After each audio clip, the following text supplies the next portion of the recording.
Most people try to learn React by jumping straight into advanced tutorials and end up confused by components, state, and hooks before anything else really clicks. Others give up entirely because React feels overwhelming at first. In this video, I'm gonna take you from zero to confident with React. This is a ReactJS beginner course where we break down everything step by step: components, props, states, hooks, and basic state management, all explained in a way that actually makes sense if you are brand new. And at the end of the video, we'll put it all together by building and deploying a real project that reinforces every concept we've learned so far, so you will leave this course knowing not just what React is, but how to actually use it. Before we get into the video, if you could just leave a like, I would massively appreciate it. And now it's time for us to start learning. Okay, everyone.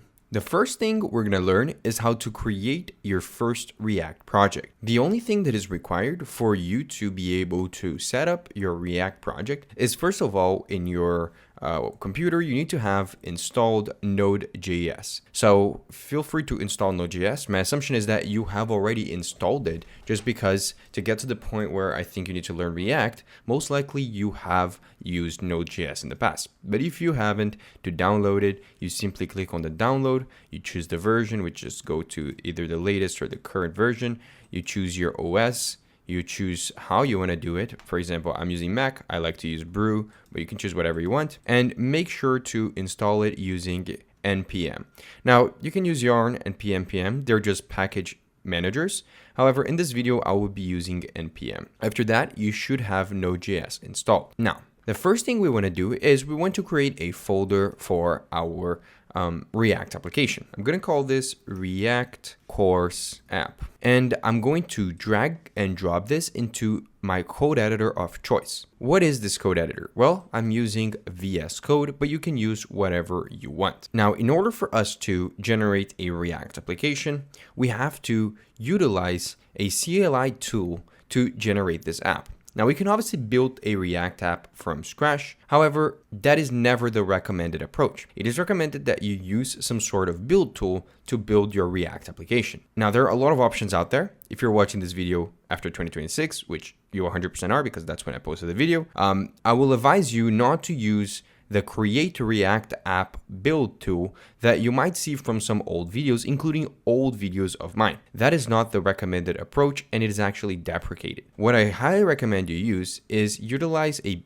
build tool called Vite. Now, Vite is just a fast build tool that is going to set up your React project, and it's going to set up the development server for us to build this project. It is by far one of the best options out there, and it is definitely one of the industry standards nowadays. To generate your app using Vite, we're going to run the command npx create Vite at latest, so we can get the latest version of Create Vite. Now, if you don't have it installed, it's going to pop up asking if you want to install the Create Vite command, which basically is what we're going to be using for creating our app. But if you already have it installed, it's going to show up like this. It's asking us for a project name. I already want to create the project inside of the folder that I'm inside of, but if you want to create another folder and put the project inside of that, you just put a name for the folder in here. But I just want to create it inside of the folder that I'm already inside of, so I'm just going to put a dot. Then it's going to ask us for a framework. Vite is not just for React. Like I said, it's a build tool. So you can create projects with Vue, Svelte, whatever you want to do, but I will choose React by pressing enter, and we can choose a variant. Now, there's a bunch of options out here, and the one I'm going to be using for this video is the pure JavaScript. Now, if you want to learn React with TypeScript, I have a full-on 50-minute course where I take you around every TypeScript concept you need to know that is specifically related with React. Now, to make this video as inclusive as possible so that people who don't know TypeScript can watch, I'm going to choose to create the React app with JavaScript. It's going to ask us if we want to use roll down Vite. I'm going to put yes, even though it's experimental. It's just an extra feature from Vite. You shouldn't worry about it. And it's going to ask if we want to install with npm and start now. I'm going to press yes. Finally, you see it is generating our project. A bunch of folders and files already appeared here, and it's installing all the dependencies with npm. Now, before we move forward, I want to quickly just go over here what the React project structure looks like if you build with a Vite app. Now, I'm going to go fast with this just because a lot of it doesn't really matter in the beginning. And I think it's more important for you guys to get the concepts down before you actually worry about some of these files. But bottom line, all you need to know is you're going to have the package.json and package.lock.json together with the node modules. Those are just to represent the configuration of your project and all of your dependencies. So by using Vite to create our React app, you see our project already has the React package and the React DOM package installed together with any other dev dependencies that comes with Vite. Now, there's also this vite.config.js. This is specific for Vite, and you shouldn't be worrying at all about this because this isn't something based on React. It's not for React. It's just how you set up React with Vite. Now, you might notice that there are two folders, the public and the source folder. Now, what is the point of this? The public folder is where you're going to be putting assets that are publicly accessible throughout the app. So if you go to a URL of a website, every image you put here is going to be publicly accessible by using its name at the root URL of the website. Now, if you're confused about that, don't worry. It's just where you put some public assets. Like, for example, with the default project, it comes with this SVG that we can use. That's the Vite logo. Now, the main part of the app is going to be on this source folder. You see, it comes with a couple files, mainly CSS files and JSX files. Now, I'll go over why the extension is not JS, it's JSX, but I want to quickly just mention how a React project works. So a React project is actually at its core just an HTML file, a single HTML file. Because what happens is React is what is known as a client-side rendered framework. Now, there are different ways for you to render your React apps. Nowadays, there are server-side rendered React apps, but the ones that you learn by core React, it's client-side rendered. This means that when you go into a React website, this HTML page will be what composes the entire page. Now, you see, there is a single div inside of this HTML page. This is the root div. It has an ID of root. And the way that React works is there's this main.jsx file over here. And in here, it calls this function called createRoot, where it accesses that div by getting the element by ID with the root, so getting this div over here, and literally inserting our entire app inside of it. So we're downloading the JavaScript immediately when the user enters the page. So before the user enters the page, the entire page will be empty. But when they enter it, all the JavaScript and UI is going to be downloaded and inserted inside of this div over here. Now, this is the basic structure of how every React app is created. Now, you will probably not touch the main.jsx file, but there is a thing inside of here that is super important. It's this app tag over here. Now, we actually call this a component, and components are extremely important in React. We're going to get to it in a second. But this is where all of your code exists in. Now, to start things off, I want to run this project just so you guys can see what comes with a default boilerplate Vite app. Now, to do that, I'm going to open up our terminal. And because we use the command create Vite, it already ran our app. As you can see, it is running on our local host 5173. Now, if that didn't happen and I wanted to run again, so I just killed my server, you can see that in our package.json, there are a couple scripts that we can run. Dev is the script we want to run whenever we want to run our app again. So if I want to rerun our app, I just go npm run dev, and it will create a development server with our app running. So I'm going to copy this URL. I'm going to come here to our Google Chrome, and I'm just going to paste that. It was already there. But here it is. This is our app running. Now, all this stuff is just what comes by default. It comes with a very simple app that we can talk about, but actually, I feel like it's more important that we start from absolute scratch. So what I want to do is I want to delete some of the stuff in here. So we're going to delete literally all of this. Just delete it. Delete this over here because you don't know what a state is yet. And delete all of the UI inside of here. Now, before we go over components, which this is what it is right here, this is a component, let's get through the most basic concept in React, which is JSX. Now, what is JSX other than just the extension of the files, right? I told you guys I was going to mention it, but this isn't a normal JavaScript file. It's a JSX file. Well, JSX is React's way to render UI. and it's what revolutionized React. It's what is known as HTML in JS or HTML in JavaScript, or some people like to see it as JavaScript in HTML. Basically, in React, when you want to render a UI, you can use normal HTML tags. I can put here a div and then an h1 tag, right? Just like you would in a normal website, and then write something like hello world. Now, I opened this up over here so you guys can have a clear view of what we're typing while we're typing. But you see, as I told you guys, this is rendering the UI that we want. I can add paragraph tags like hey, and it will appear as well. Now, the main difference is that this is not normal HTML.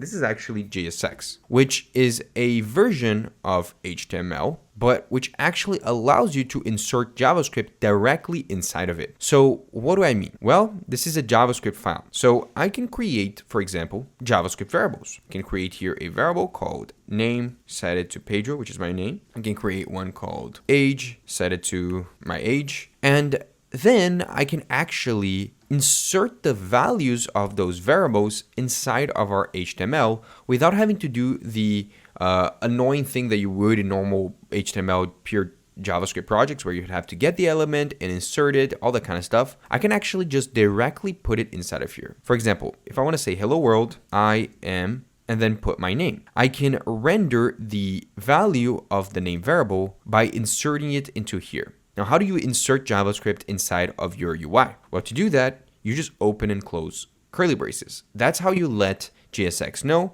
and React know that this is where JavaScript is going to go in. So I can put here name as a variable, and all of a sudden the value of it now is being represented. I can do the exact same thing with age. I am, and then insert age, years old, and the value of it will appear here as well. So that's what JSX is, and it's what makes React so easy to use because you don't have to be worrying about how to insert your JavaScript. It goes directly into the UI. Now it might take a bit of time for you to get used to how this looks and how your UI is going to look like with some JavaScript inside of it. However, for now, it's good that you at least get the concept. Now, the next thing I want to talk about is components. And components is, together with JSX, what makes React what it is today. Components are basically just normal functions. So where do we see a component here? Well, the main component of our app is this function called app, and all React projects will start with an app component. Now, why do we call it component? Why don't we just call it a function?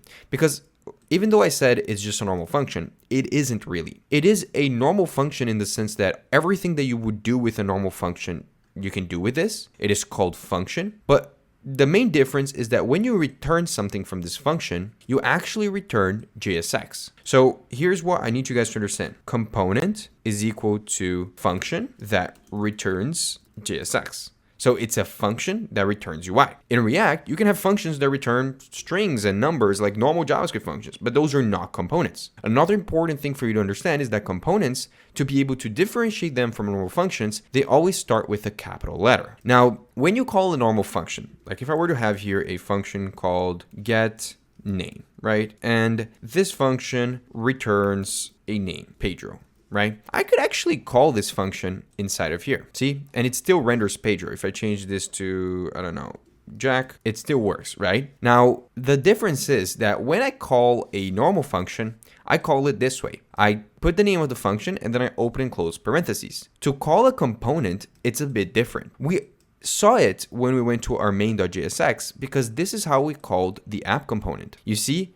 You use tags instead of using parentheses. And let's create a component that is going to be a component that is going to do the same thing we did over here where it greets the user. So we're going to create here a function. I'll actually do it above the app component. So we remember that a component is just a function that returns JSX and that the first letter is capitalized. So we're going to create a component here. We're going to call it greeting, and it's going to return some JSX. Like it might return in H1 that says, hello, I am Pedro. Now, if I want to show that in our screen, imagine I just deleted all of that. I want to show this UI. I can call the greeting component by opening and closing brackets, self-closing it, and putting the name of the component. So this is the pattern. You open, put the name of the component, and then you self-close it, and then the UI shows up. Now, why would you want to do this? instead of just putting this h1 here. First of all, obviously this component is pretty small, but you could put a lot more UI inside of here. It abstracts it in the sense that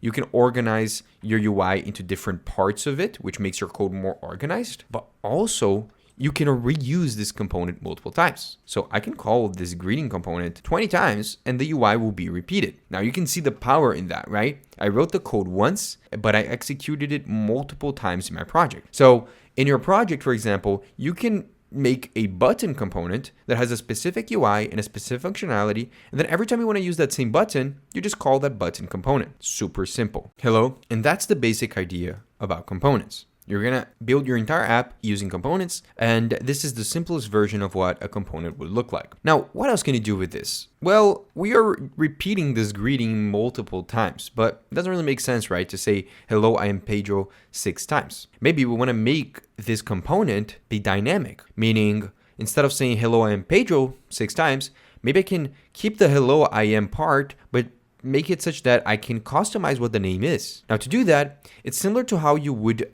pass and make a function be dynamic. In a function, you can pass in what is known as arguments to it and then call them inside of the function. And then whenever you call the function, you just pass an argument. So in components, instead of passing arguments, you pass what is known as a prop. Now, a prop is just like an argument, but you need to pass it as an object. So we're going to get here a prop, which is basically an object with all of the arguments you want to pass to this component. And then inside of here, you can access the value of those arguments, so of the prop, by saying props dot the name of whatever argument you want to pass. Now, I know that sounds a bit confusing, but you'll understand, because what even is this? What is name, right? I just said props.name, but what is name? Well, in here, you first decide a name of an argument you want to have. You call it in your component, and then you come here and you pass this prop just like this by passing a value here. So in the first one, I say Pedro, and I set name as an argument or as a prop. And then I access it directly here from the props object. I can do the same thing by passing it to all of these ones and obviously change the values. I can say Jack, I can say Jessica, I don't know, Nate, Bane, I don't know. And it changes for all of them. So this is what a prop is.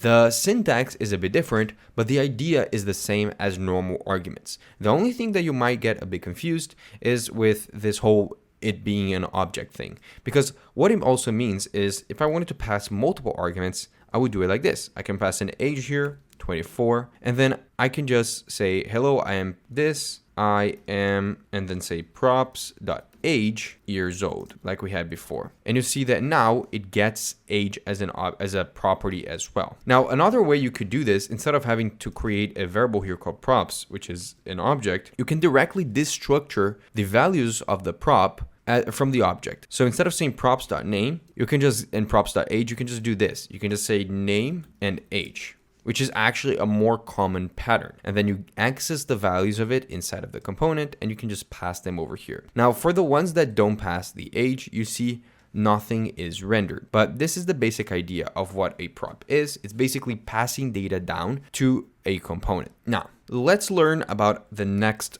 concept. And it's going to be around two concepts together. We're going to talk about event handling, user interaction, and also how to conditionally render items in your page. Now, both of them are super important concepts in React. Now, let's start with conditionally rendering. What is that? Well, conditionally rendering is the idea that because you can insert JavaScript inside of your UI, you can easily make UI be dependable on some true or false statement. So, for example, I can make here actually, I'll make it here. I can make a variable here that says show greeting, and it's a Boolean, and it can start as false. And I can make it such that this greeting component only renders, meaning only appears on the screen, if this variable is true. That has so many use cases, you have no idea. So how do you do that? Well, to do that, you have to wrap this component around with curly braces to represent that you're going to be adding JavaScript to this UI. Then you're going to ask, okay, is show greeting equal to true? To do that, we're going to be using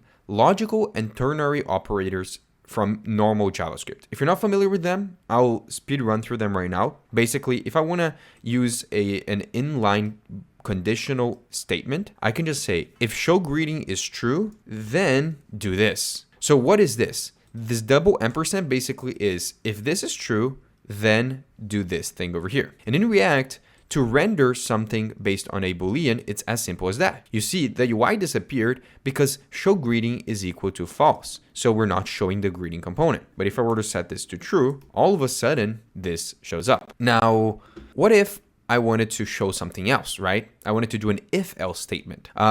Make it such that if show greeting is false, we actually want to show a different UI. I'll show a button, right? I don't know. I'll show a button just for the sake of this. Well, instead of using double ampersand, we can use a question mark and a colon to represent the if-else statement. So I'll add a button to the else statement over here that says click me. And you see that this is how the UI will look like. You'll see this everywhere in your React app. This is a condition. This is what happens if that condition is true. And this is what happens if that condition is false. So let me set this to false. You see that now the button appears on the screen. So this is what conditional rendering is. Now, why did I even introduce this? Well, because I want to go into the next topic, which is handling events, right? So being able to click on buttons and type on inputs. Now, we're going to start with just clicking on a button that allows us to be able to display this greeting component.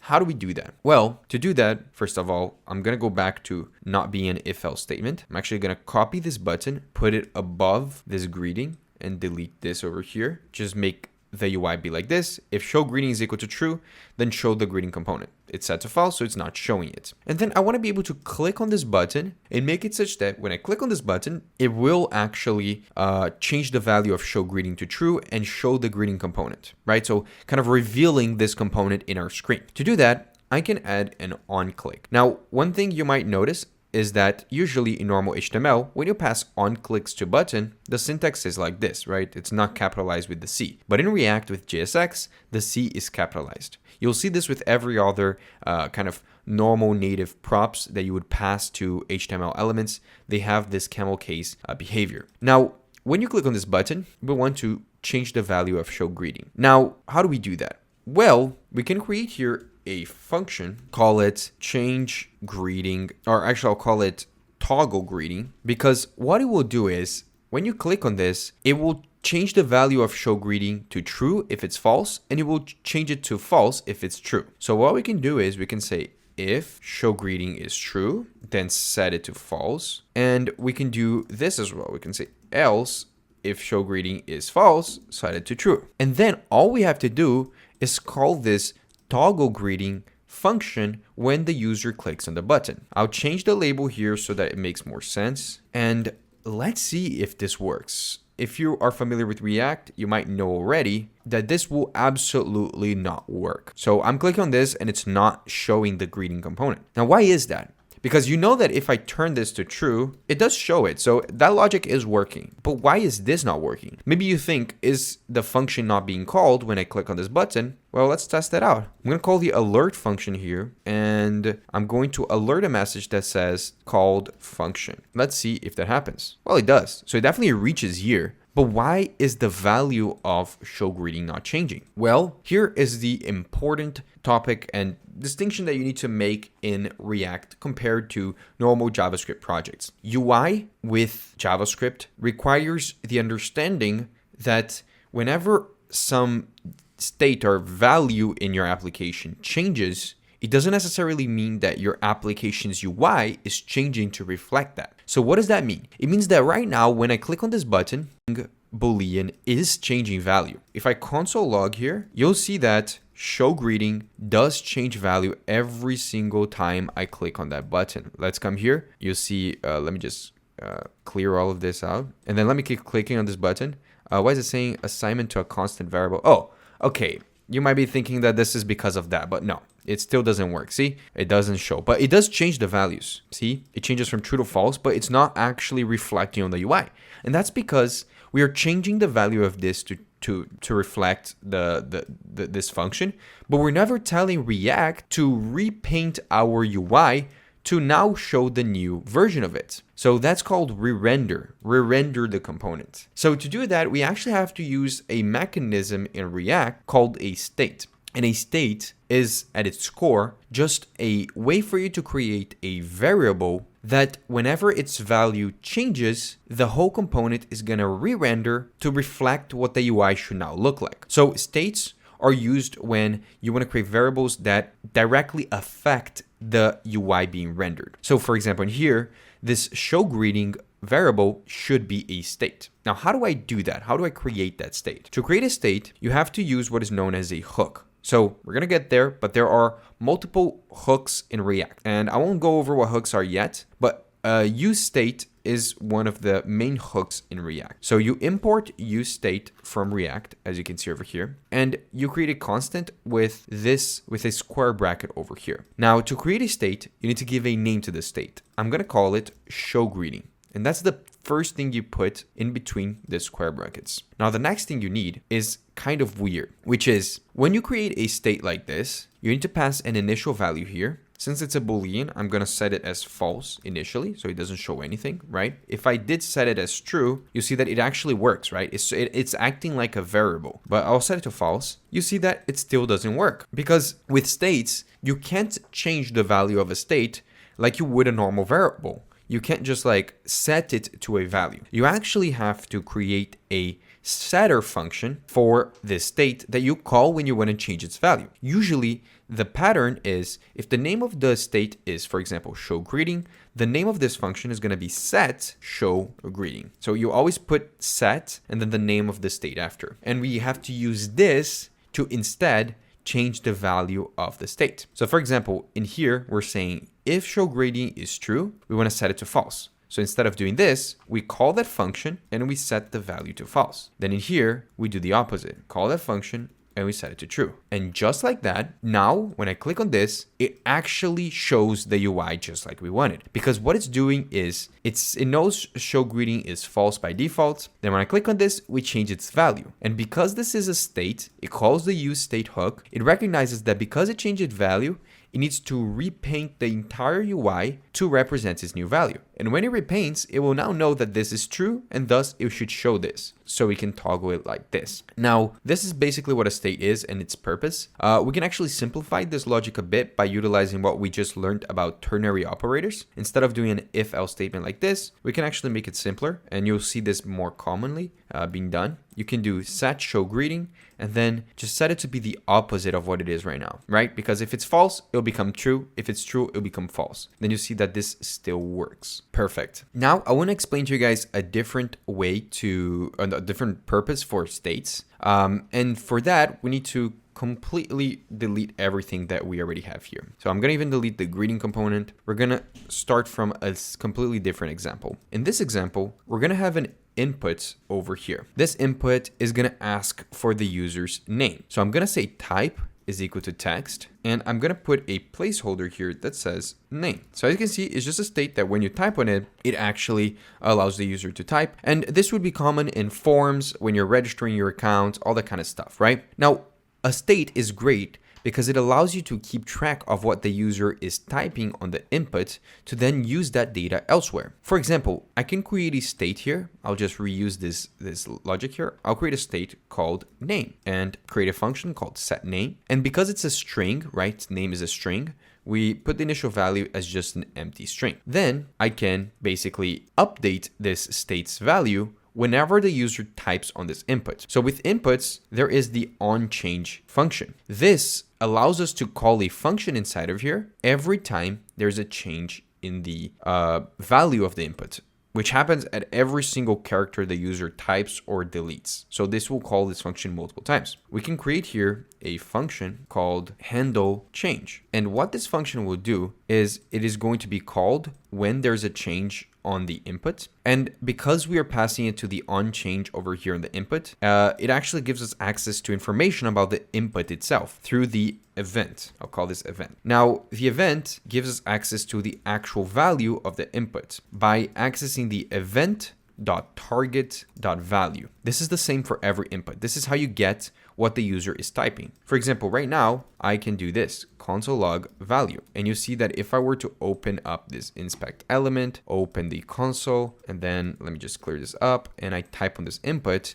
every time I type anything, I'm console logging the value of that input. And we get that value by saying event.target.value. Now what I want to do is, instead of console logging it, I want to set this state to have that value. Now, why would we want to do that? Well, an easy thing we can do with this is we can actually see it being changed in real time. If I render this state, you see that every time I type on this state, a text right next to it appears and updates based on it. But usually it's actually more than just that. It's usually used for when you want to have a form and you want to submit that form, because then you can keep track of the values of the inputs, and when you submit the form, you have the data with all of the values through different states. So if you have, for example, an input here for name, one for email, one for password, you would create a separate state for each of them. And that's pretty much the other main purpose of states, at least in the beginning. Now it's time for us to move on to the next topic. And what we want to learn is about lists and keys in React. Now, what do I mean by that? Well, for that, I have this example, which you can copy right now. It's just a simple component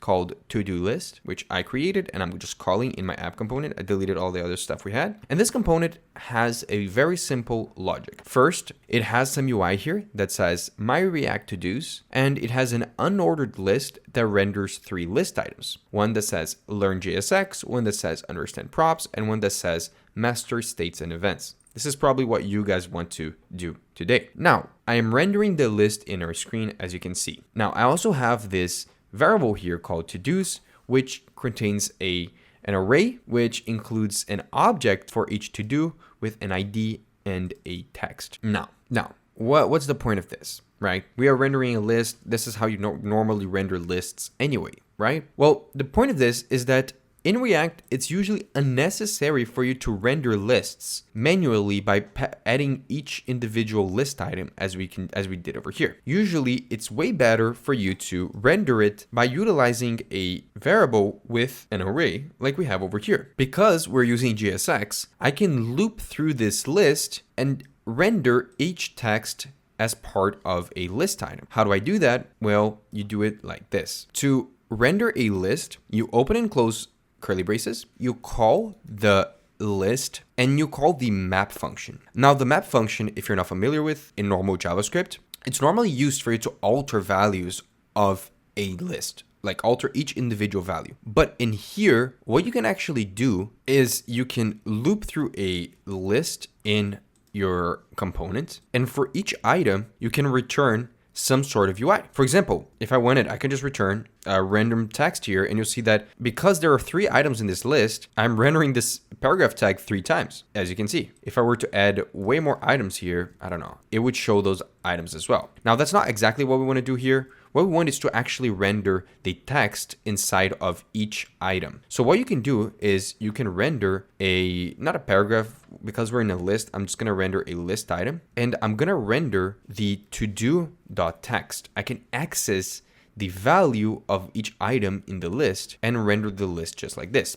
Way better than having what we did before, where we rendered each list item. Now, as you can see, we also have this ID here. Now, why is that? That's because in React, when you have lists in your UI and you render it like this, internally, it actually requires you to pass what is known as a key to the highest level element that is returned. So what do I mean by the highest level element? If there were like stuff inside of here, like there was a paragraph inside of this list item, you would pass it to the list item, the first thing that is returned from this list. And what this key requires is it actually requires you to pass a unique value for each item in the list. Now, how do you get that? Well, we have an ID for each item. Each ID is different, right? 1, 2, 3. So we can just put the todo.id as the key, and it won't make any difference for us watching the website, but internally it will be better for React. So you need to put a unique value for each item inside of here. Okay, everyone.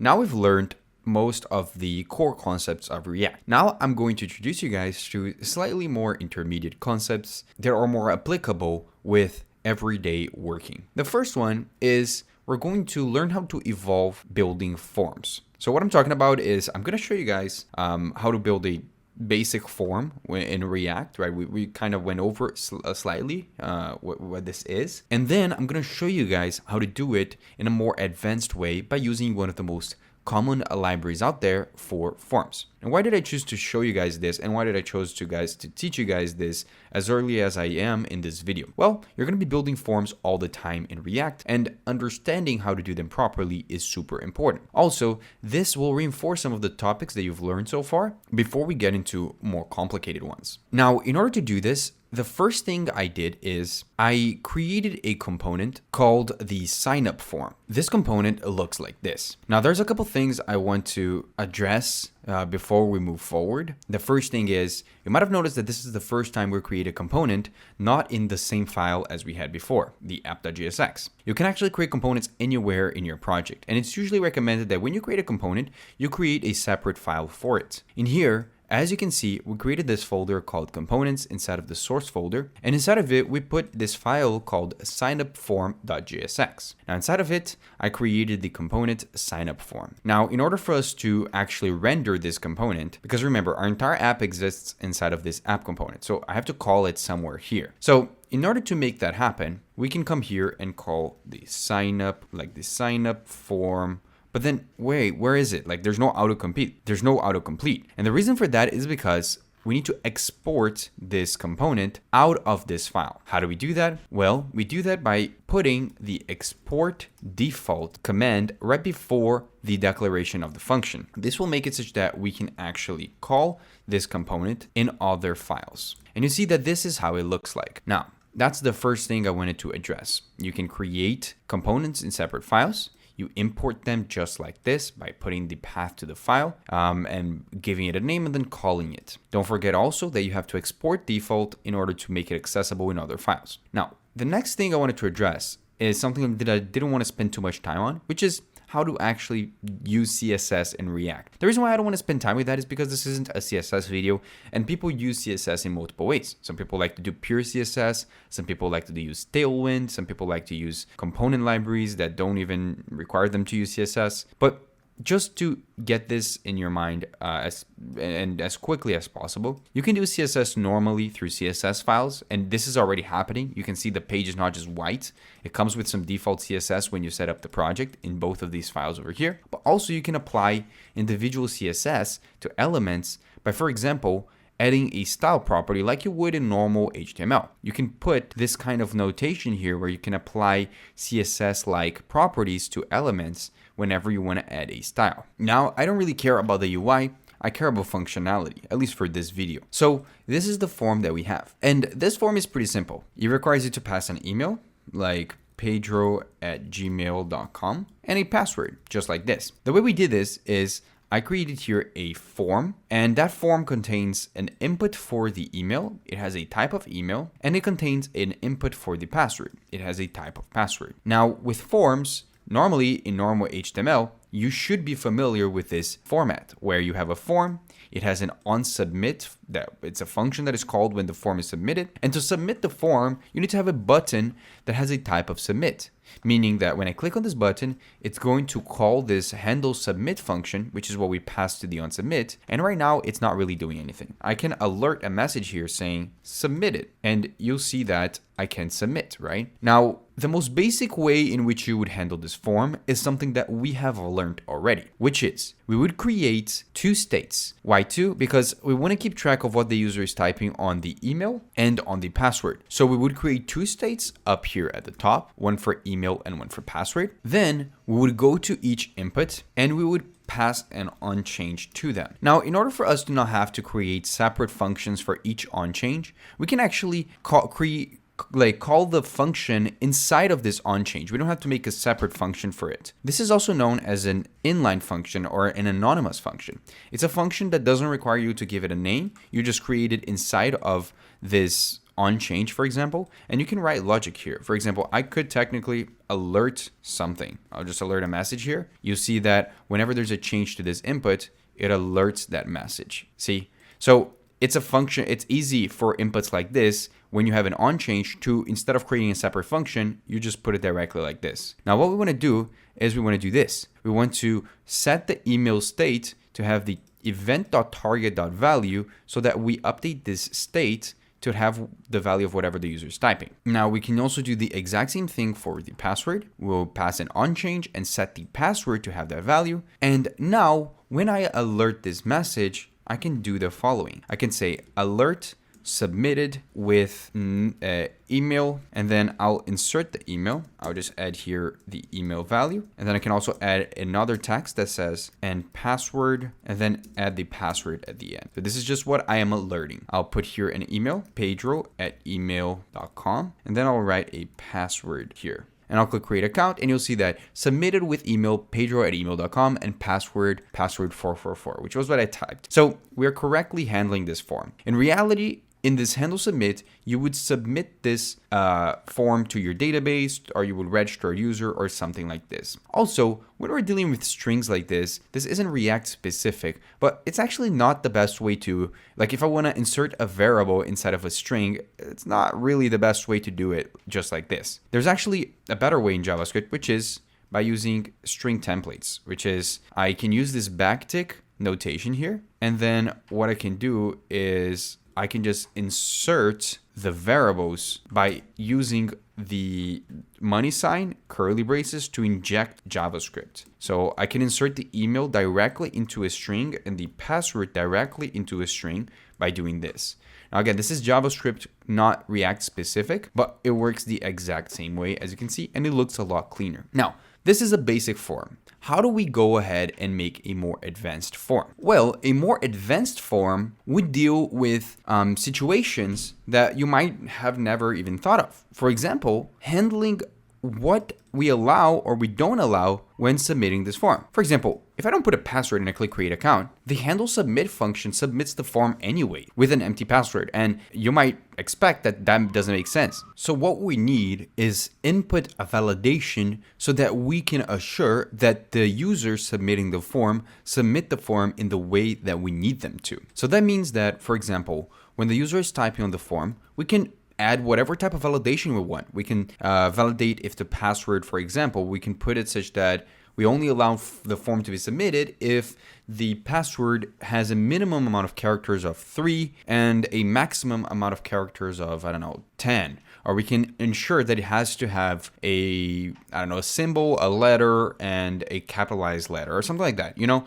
Same thing with the email, same thing with an age input. If you had an input in your registration form, you can make sure that people under 18 can't register to your website. So those are the things that you can do with input validation. And that's a crucial part of building forms in React. And the way you do it, at least in a more advanced way, is by utilizing a form validation library. Now, I'm going to teach you guys the most common form validation library, which is React Hook Form. And it's what you're going to probably be using for all of your projects. Nowadays, I use it for absolutely all of my projects. Now, to get started with it, we want to install the React Hook Form library. To do it, I'm going to open up a new field on my terminal, and I'm going to run npm install React Hook Form. Now, after installing, I want to import at the top over here. The only thing we need to import from React Hook Form. Now, what we need to import is a hook, which again, we haven't learned what a hook is, but we're using it. That's fine, totally fine. And we want to import this hook called useForm. Now, this is going to be a function that we need to call to be able to apply the validation for our form. Now,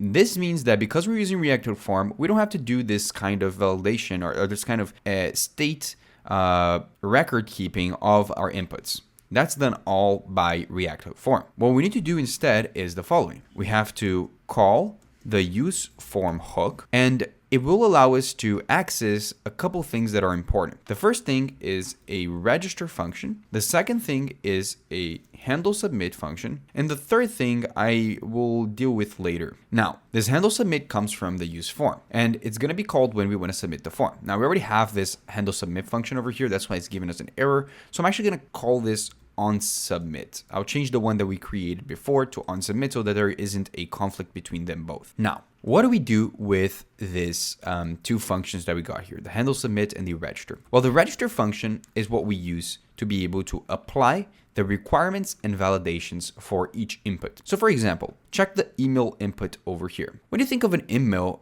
you think of a field that needs to look like an email and it is required. Now the validation for an email, actually, it's done internally. When you make an input be of type email, you might not even notice this, but if I were to try to type something here and not make it into an email and I try to create it, you'll see that by default, this is what Chrome shows me. Please include an @ symbol in the email address. This is what a validation is, and it's done, at least for emails itself, it's done already for us. So we don't need to worry about that, but we do want to make it that it's such as required, because right now I can submit the form without an email, which isn't a good thing. So to make it such that you can't submit this form unless you add an email, we can use the register function over here, which is meant to be used to register all of the inputs you want to have validation with. Now to do it, you add the register by opening and closing curly braces. And this is a very specific weird notation, so don't worry if you find it weird, but you're going to call the register function like this. You're only going to see this in situations like this with a library like React Code Form. And then you need to give a name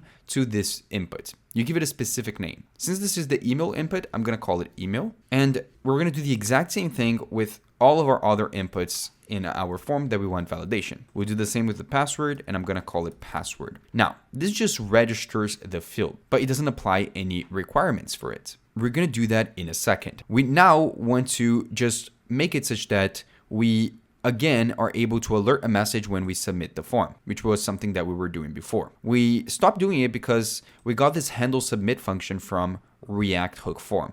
But actually, we don't want to call it like this. We want to call the handle submit function with the onSubmit function inside of it. Handle submit is just a function from React Hook Form so that React Hook Form can handle all of the submission validation stuff. But the logic we want to implement when the user submits the form, like in our case, alerting a message, comes from this function. So we put it inside of here, and when the form is submitted, React Hook Form is going to actually call this onSubmit function. You see that now it does alert a message. Actually, I'm going to just write whatever at gmail, actually at gmail.com, and let's see. Now, before we move forward, we do remember how we deleted our states. We do have to delete this onChange thing over here. We don't need to do that anymore because React Hook Form is going to do it all for us because we registered this input. This register function does that for us, and I think we should be good to go. The last thing is this onSubmit function doesn't have access to the event. It's actually that, like, we don't need that anymore because that's all handled by the handle submit. What we do get access to is this data object, which includes the email and the password. So we can access the email and the password that the user has typed by accessing the data object. Now you can see that if I submit, it still lets us go through. So it still allows us to submit, but we do get the data if we do type it. Now, to apply the validation, what we have to do is the following. For each of these inputs, we have to add an extra field here, which is an object, and apply the validations directly to this object. The most basic validation you can make is make an input be required. To do that, you add the required field, and then you add an error message that you want to show to the user if they, for some reason, try to submit the form and they don't add something to this field. So it's kind of like, this is what the error message is if they failed this specific requirement for this form. We can put something like email is required. And now, what previously was allowed to do, which is submit without an email, all of a sudden doesn't do it. We don't see an alert message. We don't see the error message yet, but we also don't see the alert message. Now, we're able to submit the form without a password because we haven't added that yet, as you can see. But if we were to copy this, come here to the password and do the exact same thing, right? Password is required. You'll see that we can't do that anymore. I just have to save this, and yeah, we can't do that anymore. So you see the validation working. Now let's bring it up a notch. Let's make it such that the password requires even more specific requirements. Right now, I can just type one letter and it technically accepts that as a password, but a one-letter password can be broken in 23 attempts. I think we have 23 letters, but that's beyond the point. So what I want to do is apply a minimum length requirement and a maximum length requirement to the password. To do that, I can just come over here and add one more requirement to this field. I can say that the minimum length has to be, and then this opens up an object. It has to be a value of, I don't know, 4. We'll put it as 4. And I can put a message here that says password must be at least 4 characters. Now I can do the exact same thing for a max. I can say max, and I can put a max length of 12. And I can say must be at most 12 characters. You see that now I can't submit with 1, I can submit with 2, I can submit with 3, but with 4 I can. Same thing with going crazy and adding a huge password. I can't do that. Now, obviously, you can add more to this. You can check all the properties that you can add for validation by going to the React Hook form documentation. But this is the basics of validating your form. And you have to do this to not only make it a good user experience, but also to prevent users from being able to hack into your website, right? Allowing them to put whatever they want into your inputs is a very clear way to add vulnerabilities to your website. Now, the last thing we want to do for React Hook form and form validation is adding an error message or showing an error message to the user when they fail to meet the criteria that we set for this form. To do that, it's actually pretty simple. The use form hook here gives us a form state object, which inside of it allows us to access this thing called errors. Now, errors is an object that basically shows any error messages for each input that was registered using the register function. So what does that mean? It means that here, right below the label for the email, in case there's an issue with the email, I want to show a text showing that error message. So how do I know if there was an error related to email? I can say errors.email. And if that's true, if that's not null, meaning there is a value there, then it means that there was an issue with the email when trying to create the account. So I can add a paragraph tag that just displays the email.message. Now, as you can see, if I try to submit if I try to not submit anything and I submit a password, now it shows that email is required. One thing I love to do is just add a little red color to it so that it becomes even clearer that it is, I'll make it crimson red, and then it makes it clear that it's an issue, right? We want to do the exact same thing with password. This one is even better because we have more different types of it. So we're going to say error.password, and we're going to do the same thing here we'll change this to passwords. And then let's try to add a valid email, but let's try to, write a password with 2 characters. You see passwords might be at least 4, and then it's auto updates. As you can see, if I put a lot of characters, it fixes it. If I put no characters, it doesn't. So this is the basics of form validation using React Hook form. And this is how you're going to be creating forms for your entire project. Hello? Okay. So now we're moving on to the next important concept. And this is a concept that a lot of people get excited to learn when they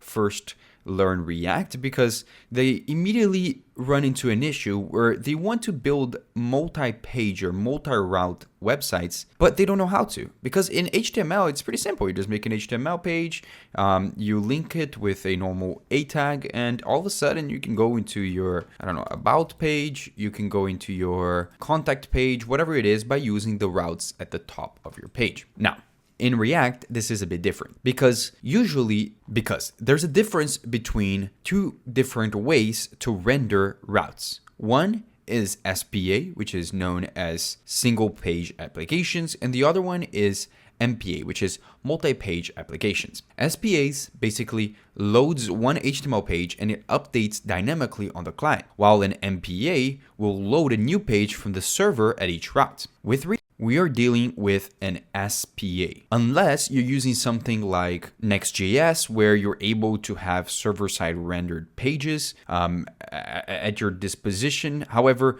with normal Vite React, by default, it is single-page applications. This doesn't mean that you don't have the ability to have different routes, but for that, you have to use a routing library. Now, the most common routing library in React for you to use is React Router, or also known as React Router DOM. Now, React Router allows you to define routes in your app, which are going to render different components or different UI based on what your URL is. So to install it, we're going to open up our terminal and we're going to run npm install React Router DOM. We're going to press enter and it's going to install the package. Now, to set up React Router, here's what we have to do. We have to come to our main.jsx, and in our main.jsx, I'm going to import a component called browser router from the React Router DOM package. Now, we're going to wrap our app component around with this browser router. Now, I just called browser router a component, but what we're going to do is we're going to wrap this around with browser router. What does this mean? Because previously I told you guys that to call a component,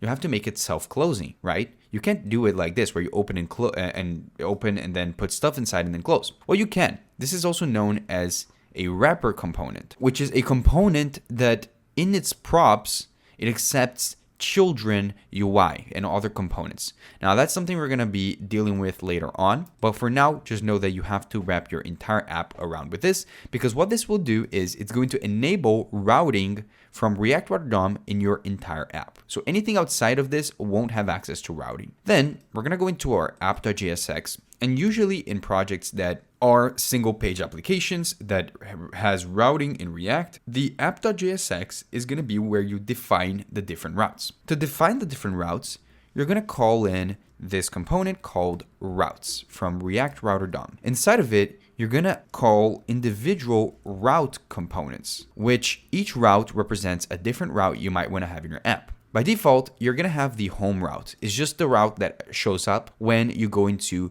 the URL of the website with no paths attached to it. Now, to define that route, you pass in a path and you pass in an empty slash because it's the index route of the app, right? It's the main route. Then to render some UI based on it, you pass in an element. What we're going to do is we're going to create here a component and we're going to call it homepage. And it's just going to render some UI to represent that you're in the homepage. Like it's going to render this h1 tag that says homepage. Then I'm going to call this component when we are in this route. Now you see we are in this route. Now you can see we don't see the homepage, but that's because before, while I was explaining to you guys, I went into the about page, which just shows that this is working. It only shows the homepage UI when I'm in the homepage. Now let's create other ones. I'm going to create the about page, which is the other one I mentioned. We'll create a separate component here called about page. We're going to define another route and we're going to define a path name to it. Now, what path name do we want to define? Well, we're going to do /about, and we're going to change this to say about page. Now, if I go to the /about route,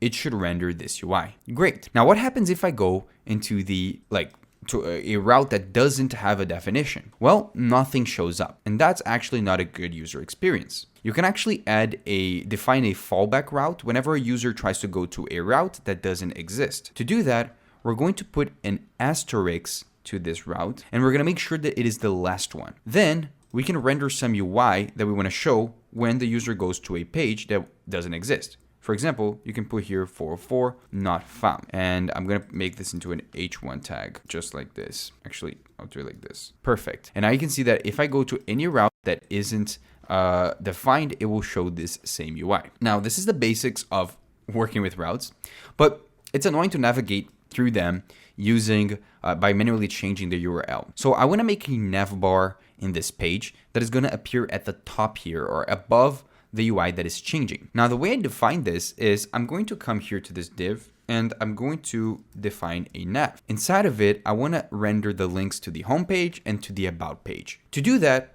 you would expect us to use a normal A tag, which is a link, right? However, with React Router DOM, it is recommended that you use their built-in link component, which you can import from the same package. In here, you can put a label to this link. For example, this is the home link. And then you can put a to prop. This to is just basically letting React Router know where do you want to go when you click on this link. For the home page, it's going to take us to the home page. But we're going to do the exact same thing for the about page, and it's going to take us to the about page. Now, let's just quickly add some minor styles to this. I'm going to just add this style so that they are a bit separated. All I did is I just made it into a display flex and add a gap in between them. And now you see that when I click on the items, I can navigate between the different routes. Now, one thing you might have noticed is that the navbar shows up on both the about and the home page. So why is that happening? Well, because what is happening here with React Router is everything above and below the definition of the routes remains the same. So usually what you're going to have in the app is you're going to have a navbar that shows up in every page, and you're also going to have a footer that shows up in every page. I'll just put footer here for you to see. And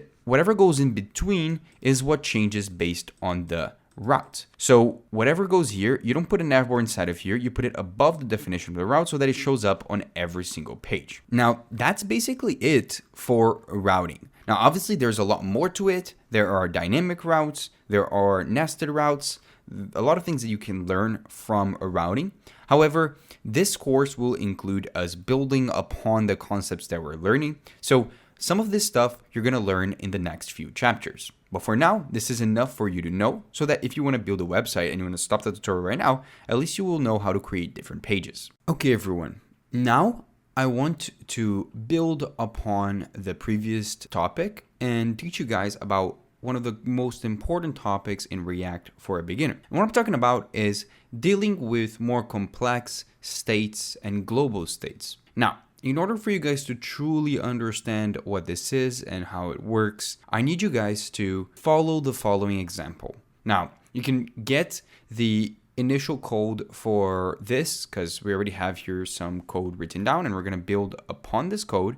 You can get it by clicking the link in the description, which I'm going to separate each category so you can go ahead and check out the starter codes if we ever need to for an explanation. In this one, you're going to go to the context API starter code in the description and you're going to get that code. Now, what we have here is a simple app with some routes. Now, the previous module, we understood what routes are and how to define them. We made something similar to what we have over here. But in this example, we have different routes. We have the home route, which is just the most basic URL. We have the profile route, which is a route which later on we want to display the profile name of or profile information about a user who is going to be able to log into our website. And then there is the login route, which has an input where the user can log in. Now, obviously, we're going to simplify this as simple as possible just for us to explain. Logging in just means typing in your name and clicking the button to log in. Right now, this is all that happens. It just says log in, but it doesn't really do anything. But when I do click this button, I want to update the state in the entire app to show that the user is logged in. Now, how would we do that? Well, first of all, let's look at how this app is structured. We have here 3 components, right? With the exception of the navbar, which if you go over here, the navbar is at the top of this file. It's just a simple navbar, which represents what you're seeing on the screen over here. Now, the 3 components we have are the homepage, which is just a normal div with an H1 tag and a paragraph tag. The profile page, which again is just a normal div with some text in it, and then the login page. Let's start with the login page. Why are we starting with this? Because this is where we would probably want to start if we wanted to implement the behavior that I talked about. So what is that behavior? Well, I want to be able to write here, for example, Pedro, and then click login, and then keep track of that name. So keep track of that state and use it in multiple places in our app. So let's think about how that would work. So I could come over here and create a state, right? We have here the name, but more importantly, we want to keep track of a general user, right? So we'll create here a state called logged in user or just user, and we'll say set user. We'll create this state over here, use state, and what a user is going to be is it's going to be an object containing information about the user and their authenticated state. So by default, what it's going to look like is we're not going to have a name. The name is going to be an empty value, and we're going to have an is authenticated or is auth property, which is just going to be false by default. So a user is going to be an object with a name and an is auth. When you click login, we want to set the name to whatever the user typed on the input and change the is auth to true. Now we have this handle submit, which is called when the user submits the form. And currently, we are keeping track of what the user is typing on the input by utilizing that technique that we mentioned in previous modules. So in this handle submit function over here, you might expect that in order to authenticate a user, all I have to do is say set user and then set the user equal to the name of it to be equal to the name that we get from this name state, which is just the input. And we can switch the is auth to be equal to true. So this is how we log in a user. Now, all of a sudden, if I were to, I don't know, come here below this form and I wanted to check to see if the user is authenticated or not, I could do if user is auth, then render this p tag that says user logged in. Perfect. You see that by default that doesn't show up, but if I were to write here Pedro and click login, all of a sudden the user has logged in. That's great and all, but that's not the purpose of this module. Why? Because I don't want to access the information from this state in this login component. What I want to be able to do is access it in other components. I want to access the information about the user in the profile page or in the home page, because that's what sometimes you want to have. You want to have states that are global, meaning states that can be accessed in multiple places. Now, if a component that you want to access a state of is a child of the component which has the state, meaning if I had another component here, like if I for some reason wanted to call the profile page inside of the login page, I could pass this state as a prop and then it would have access to it. But in a situation like this, where each component is a different route, this doesn't work. We have to create a global state store, which is going to represent states that are going to be accessible throughout all of these components. Now, how do you do that? Well, there's multiple ways of doing this. Back in the day, there was a very popular library called Redux, which was the most common way to do it. But nowadays, basically no one uses Redux. Now, there's other libraries that are not default core to React. There's Zustand, which is a great library to do this. But I recommend that when you're learning React, and it's what we're going to be doing in this video, you learn how to do this by utilizing the core context API that exists in React. Now,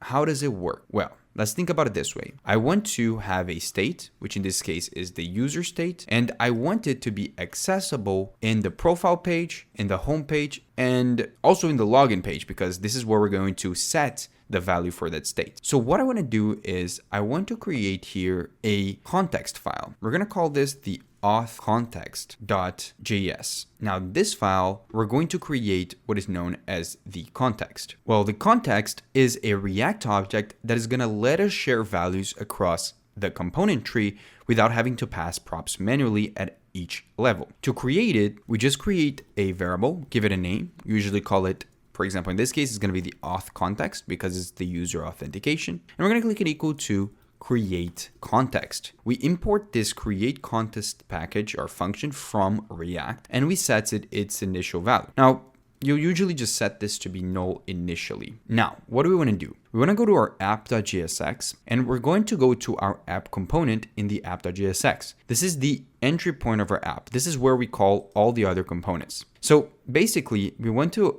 define here which components should have access to this new global state we're going to create, this new context we're going to create. We basically want every single component inside of here to have access to those values.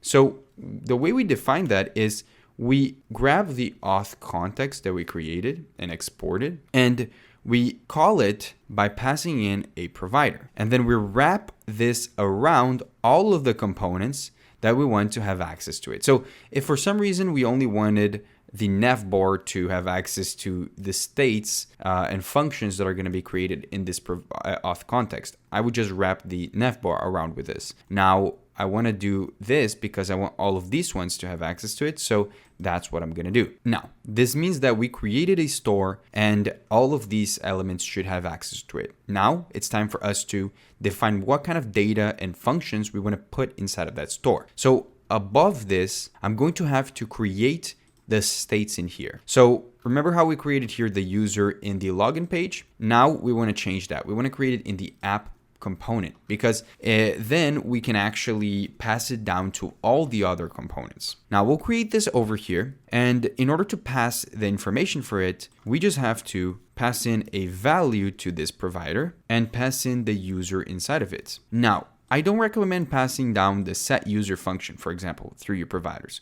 What I recommend instead is, for example, what do we want to do with this set user? We want to allow the user to log in, right? So instead of passing down the set user, we can create here a login function, which what it does is it takes in a name and it logs in by setting the user state to be the name and switching the isauth to be true. Now I can pass down this login function and call it in any one of these components. Perfect. Now you see our app is broken, but it's broken because we removed the user state definition from the login page. So what we're going to do is delete the usage of it including this. Actually, we'll leave this for a second. And we now want to get access to those states that we previously had. We're passing them down through this provider. How do I access them in the different components that should be consuming them? For example, the login page. Well, to do it, you have to utilize what is known as the use context hook. So it's another hook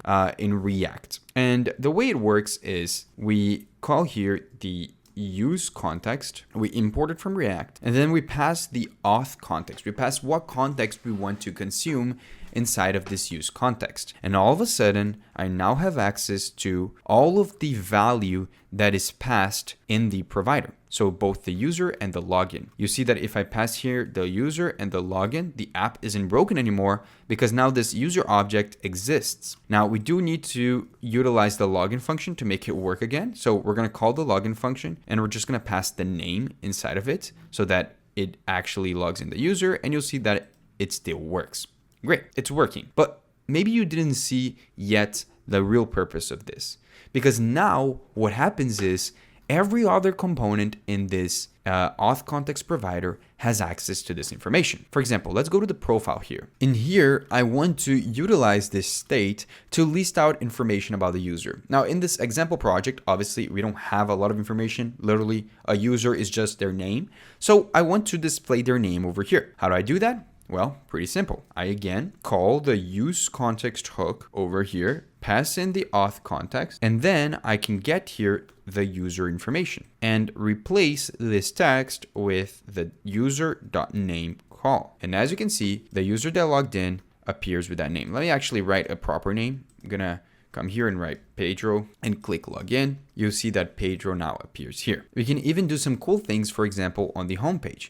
The homepage right now just says, you're not logged in, go to the login page to sign in. I can call the use context hook over here, get back the user information, pass in the context, so the auth context, and then add a conditional check here that checks to see if the user is logged in. It shows a different message. It says, welcome back, whatever the name of the user is. If they are not logged in, it shows something else. Great. Now, what else do we do? Well, we can allow the user to log out. That's actually a cool functionality that we can do. How do we do that? Well, we can come back to where we create our state store, so our provider. And right now we only give them the information about the user and the ability to log in. We can reduce that. We can change this and create a logout function. It doesn't require any names or anything. It resets the name field to empty and it resets the isAuth to false. Now we can pass down this logout function and it's accessible in all of the different components. Where do I want to log out the user? Well, I want to log out the user in the navbar, right? Because in the navbar, we have this link that says login, which takes you to the login page. What I want to do instead is in here, I want to call the use context hook, pass in the auth context, get back the user information. And if the user is logged in, like if the user is not logged in, so if user.isAuth is false, so I'll do this, user.isAuth is false, that means the user is not logged in, and we want to show the link that takes them to the login page. But if that's if isAuth is true, it means the user is authenticated. We want to show a button that the user can click to log out. Now, in here, what I can do is I can then come up here and call the logout function, get the logout function that we just created, pass it as an on click to this button, and everything should work, right? Well, not really. Look what's going to happen when I save this page. Everything breaks. Why does it break? I'm going to give you 2 seconds to think about why this is not working. Think about it this way. We're calling the use context correctly. We're calling this new logout function we created, and we're passing the function just like we did with the login. So why is it not working? Well, I made this mistake on purpose so that you guys reinforce what I taught you guys in the beginning of this module. The only components that have access to the states being passed in this context provider are the ones inside of the context provider, meaning the home page, the profile page, the login page, and that's basically it. So the navbar is not inside. If I wanted to have access to that data, I have to put it inside of it. All of a sudden, it does work. As you can see, it does work.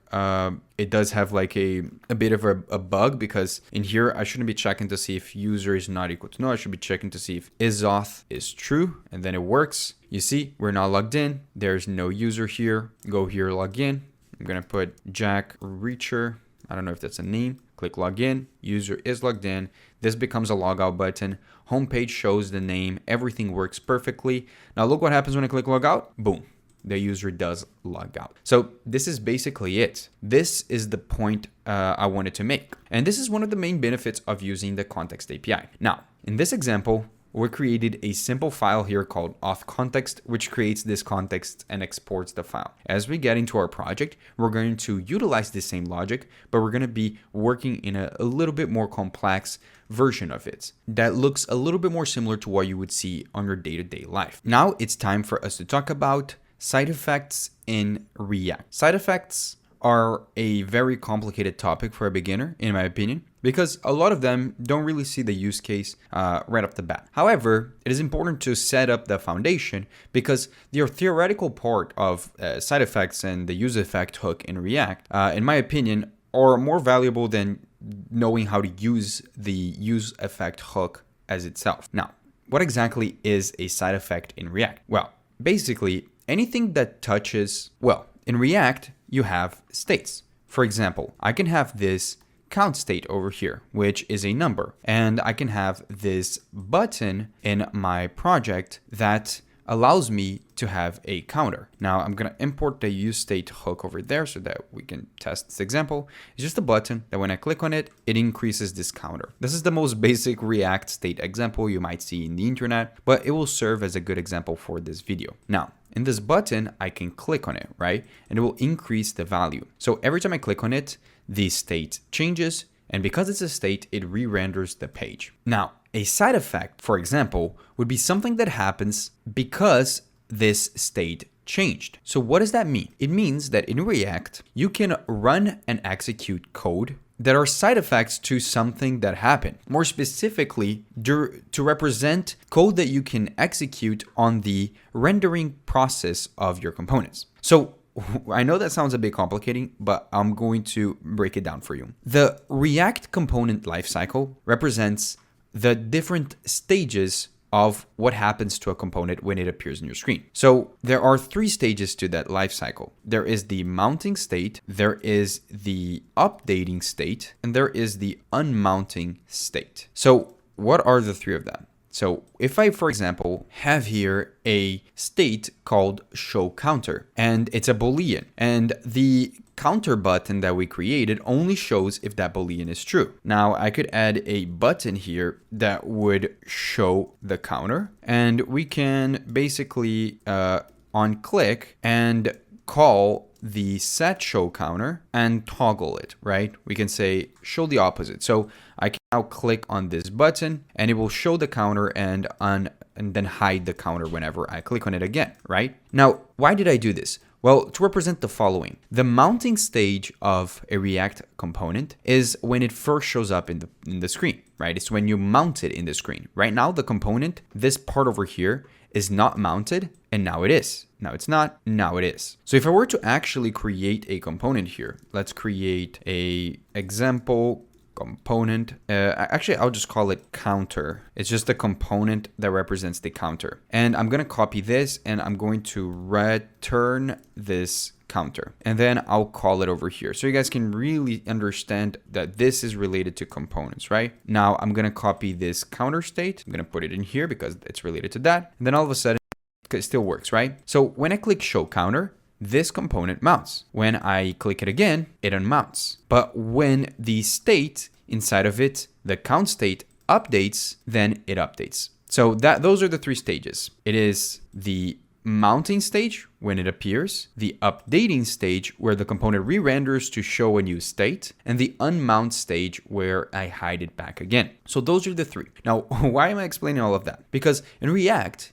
you can execute side effects that happen at the different stages of the component lifecycle by utilizing the useEffect hook. Now, how do you do that? Well, the useEffect hook is just like a normal hook. I can import it over here and use it in my components. But it's a bit different because you don't get a value out of it like we do over here. What we get is this weird looking function, which has a callback function inside of it. Now, this hook allows us to run code specifically at the different stages. To run code at the first stage, which is you're going to run a piece of code whenever the component first mounts on the page, you have to add this empty array at the end over here, and I'll get to why later. And then you can do whatever you want. I can come here and say console log and say component mounted. Now, if I open up the inspect element over here, you're going to see that when I mount this component by clicking show counter, it should appear the console log. Now, it's actually going to appear twice, technically, but it's only appearing twice. You see the first one, it says app.jsx. The second one, it says install hook. It's just because when we're developing in React, we have this thing called strict mode, and it basically renders your component twice for testing purposes and for ensuring that it is stable. Now, don't worry about it. The whole concept here still remains. We only run this code once when the component mounts in production. So this is how you do it. This is how you run code. And why would you want to do this? There's a bunch of scenarios that I'm going to show you in a second. Now, you can also run at the updating stage. So, for example, when does a component update? Well, a component updates when, for example, a state inside of it updates. So in here, you see I'm clicking on this state. We don't see the component mounted console log appearing anymore. You see it's updating the component. What if I want to console log something whenever this state changes? Well, I can have another useEffect, and this other useEffect, I can pass down to this list at the bottom all the states that I want to make a dependency of this useEffect. What does that mean? It means that whenever those states change value, so for example, if I put the count here, this code will run again. So I can put here component updated. Now I can do this for the count component. You'll see that now if I save this and I keep running this, it will actually console log and execute this code every time the component updates based on this state. But you can make it actually run every time any state changes by just removing that list altogether. You see, the behavior is the same, but now if you had multiple states in your component, it would run this code for every single state. But if you want to be specific with what state you want, make sure to do this, because leaving no dependency array tends to cause a lot of issues in React. Now, what about the last stage? The last stage is running code when the component unmounts. To do that, it's a bit weird. What you have to do is you have to return a function. And I'm going to do it in the same component, in the same useEffect that we did for the mounting one. And in here, I'm going to console log component unmounted. You see that if I refresh the page, I can mount the component, and obviously it says updated because by default, it's going to run once when it mounts the updated stage as well. It keeps running if I click update it, and then if I unmount the component, you'll see that it will call that function as well. Now you understand how to run code at the different stages, but what are the purposes of that, and why would I want to know this? Well, this is a great example. Now this is very specific to situations in which you want to use event listeners. So what are event listeners? For example, listening to when your mouse moves or when the user touches their keyboard. You can actually do that in React. You can do that in normal JavaScript as well. But to do that, you have to put it inside of a useEffect. Here is an example. I won't go too much into details, but when you use event listeners, you want to subscribe to the event listeners on the useEffect with an empty dependency array, and then you want to remove the event listener when the component unmounts. Why do you do that? Because subscribing to an event is something that continues happening. If you don't clean it up on the unmounting stage, you can cause memory leaks. And this is one of the most classic examples of using the useEffect. You see that what we're doing here is we subscribe to when the user moves their mouse, and we're just displaying the screen the X positioning in pixels of where the user is moving their mouse, right? So that's something we can do. This is great for a bunch of different situations, and you'll see this multiple times. Now, another example is to fetch data. Now, I'll start this explanation with a caveat that this is actually not a recommended thing to do. However, you're going to see a lot of videos on the internet, including old videos of myself doing this. And that's because this was totally acceptable back in the day. However, nowadays, there are better ways to do this, and it is part of later on in the course. Now, this is where I'm going to teach you guys how to fetch API data in React. And the way that people used to do it helps explain what the useEffect is and one of its main purposes. Now, to do this example, I'm going to use the JSON placeholder API. It's a free API that you can just use for testing, as you can see. And what I'm going to do is I'm just going to fetch data about users. So if I click here, you can see that I can make an API request to this URL, and it will return a JSON with a bunch of information about users. So how do we do that? Well, I'm going to create a useEffect and make it not have a dependency list, or make it have a dependency list that is empty. And then inside of here, I can very simply just fetch the data from this API by putting the URL over here. I'm going to wrap this around with a try and catch because we're making some asynchronous calls. And because of that, I want to get back the response here, but I need to await this fetch request, right? But to await, I need to be inside of an async function. Now, I can't do this, which is turn the useEffect into an async function. That doesn't work in React. What you have to do is you can actually define a function inside of your useEffect. Let's call it fetch users and make it an async function. Put this logic inside of there and then just call this fetch users function inside of your useEffect. Now, what do I want to do with this response? I want to get the data by saying response.json. And for now, I'm just going to console.log this data. Now, let's go here to our inspect element, go to the console log and refresh our page. You should see that we do fetch the data properly. We get back over here twice, but that's because of the strict mode. Like I said, we get back the JSON with the data. So that's how you fetch data in the most simplest form possible. Now, why is it not recommended for you to do this anymore? This is how you used to fetch data in React. Well, the reasons that you shouldn't use useEffect for fetching data are the following. First, it causes double fetching in development because of strict mode, like I mentioned. In production, it won't, but in development, it will.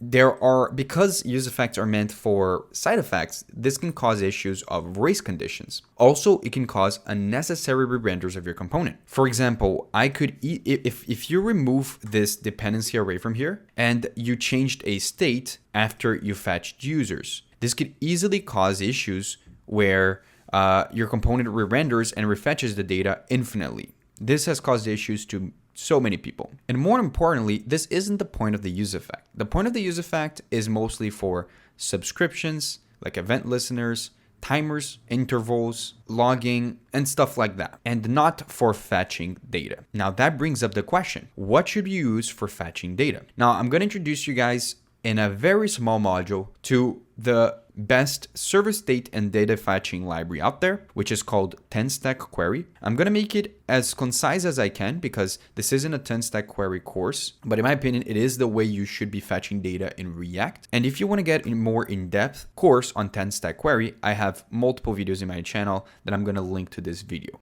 Okay, everyone. Now it's time for us to start building the project for this video. Now we've learned a lot of concepts, and my belief is that when you're learning a new technology such as React, it's good to get some of the core concepts out of the way, obviously get some examples on how to utilize them, and then you reinforce those concepts by building a real-life project that you can play around with and showcase to everyone around you. And the project we're going to be building is ShopHub. It's basically a simple e-commerce website that allows you to sign up and log in. You can sign up for an account. I'm going to sign up to a random account here and put in a password, click sign up. When you do that, oh, this user already exists. So I'm going to use another account, sign up here. Then you see I just signed up to this account. And we have here a bunch of products for this website. And it's kind of like Amazon, but way worse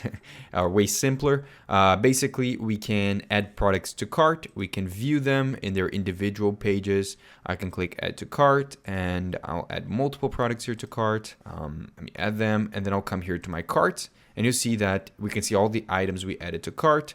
We can add more of them and we'll see a total amount of what it's going to be. And we can click place order and it will say successful order. So this is basically what the project is going to be. Now, obviously, we're not actually buying products here. This isn't connected to Stripe. Also, there isn't any real authentication here. This is all done with a mock API because the whole point of this is to focus on the React part of everything. So what does this project actually use? Well, it utilizes everything that we've learned so far. It utilizes components. So each of these cards over here are a separate component. It utilizes states in order to keep track of what items are in the store. We utilize this state, which we're going to keep track of the cart. It utilizes global states through the context API, because if you notice, we have access to the cart multiple places in our project. And it also utilizes a lot more of the other concepts that we have learned, such as form validation for when you're trying to sign up and much more. So I believe that this is going to be a great project for you to build as your first or even second React project. It is going to help you understand all of the concepts.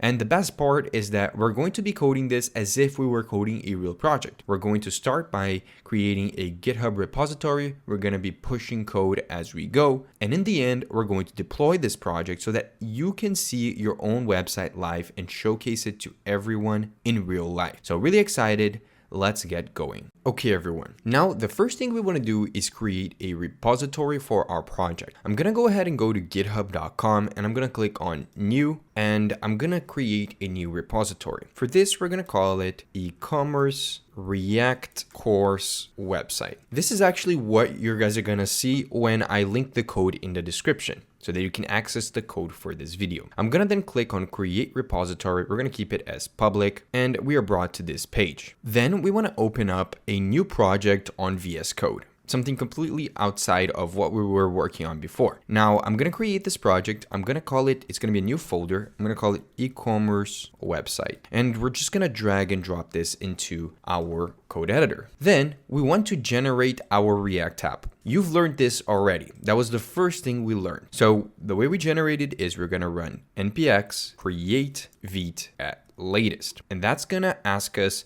what project name we wanna give. Again, we're going to put a dot. It's going to ask for us to select the framework. I'm going to choose React and the variant is JavaScript. We are going to use the roll down Vite and we're going to install with npm and start now. So right now we're going to start our new project. Now, before we move forward, I want to come here and I want to already connect our local code with our GitHub repository. So to do that, I'm going to run git init. This is going to initialize an empty Git repository locally in our computer, and it's going to add the .git folder to our project. Then what we want to do is we want to run git add dot to add all of our files to our repository. Then we're going to come back here to Google Chrome and we're going to copy all of the commands that are in this file up until here, copy, come back to VS Code and paste it. All of a sudden, this should all be over here. And that should be the main branch in our project. However, when you are developing your project, you should have multiple branches created so that you can keep track of the main branch, and whenever you want to make new changes, you create a new branch. I'm going to do that. I'm going to create here a development branch. Let's do that. I'll clear the terminal and I'm going to run git checkout to check out to a branch, and I'm going to do -b, which is going to make a new one and check out to it. And I'm gonna give it a name of development, just like this. Now it created a new branch, as you can see, and it checked out to it. Now it's time for us to start building our project. So first things first, I want to start by installing the packages that we're going to be using in this project. So what packages are we going to be using? Well, we're going to need to install React Router DOM because we're going to have multiple pages in our project. So I'm going to install React Router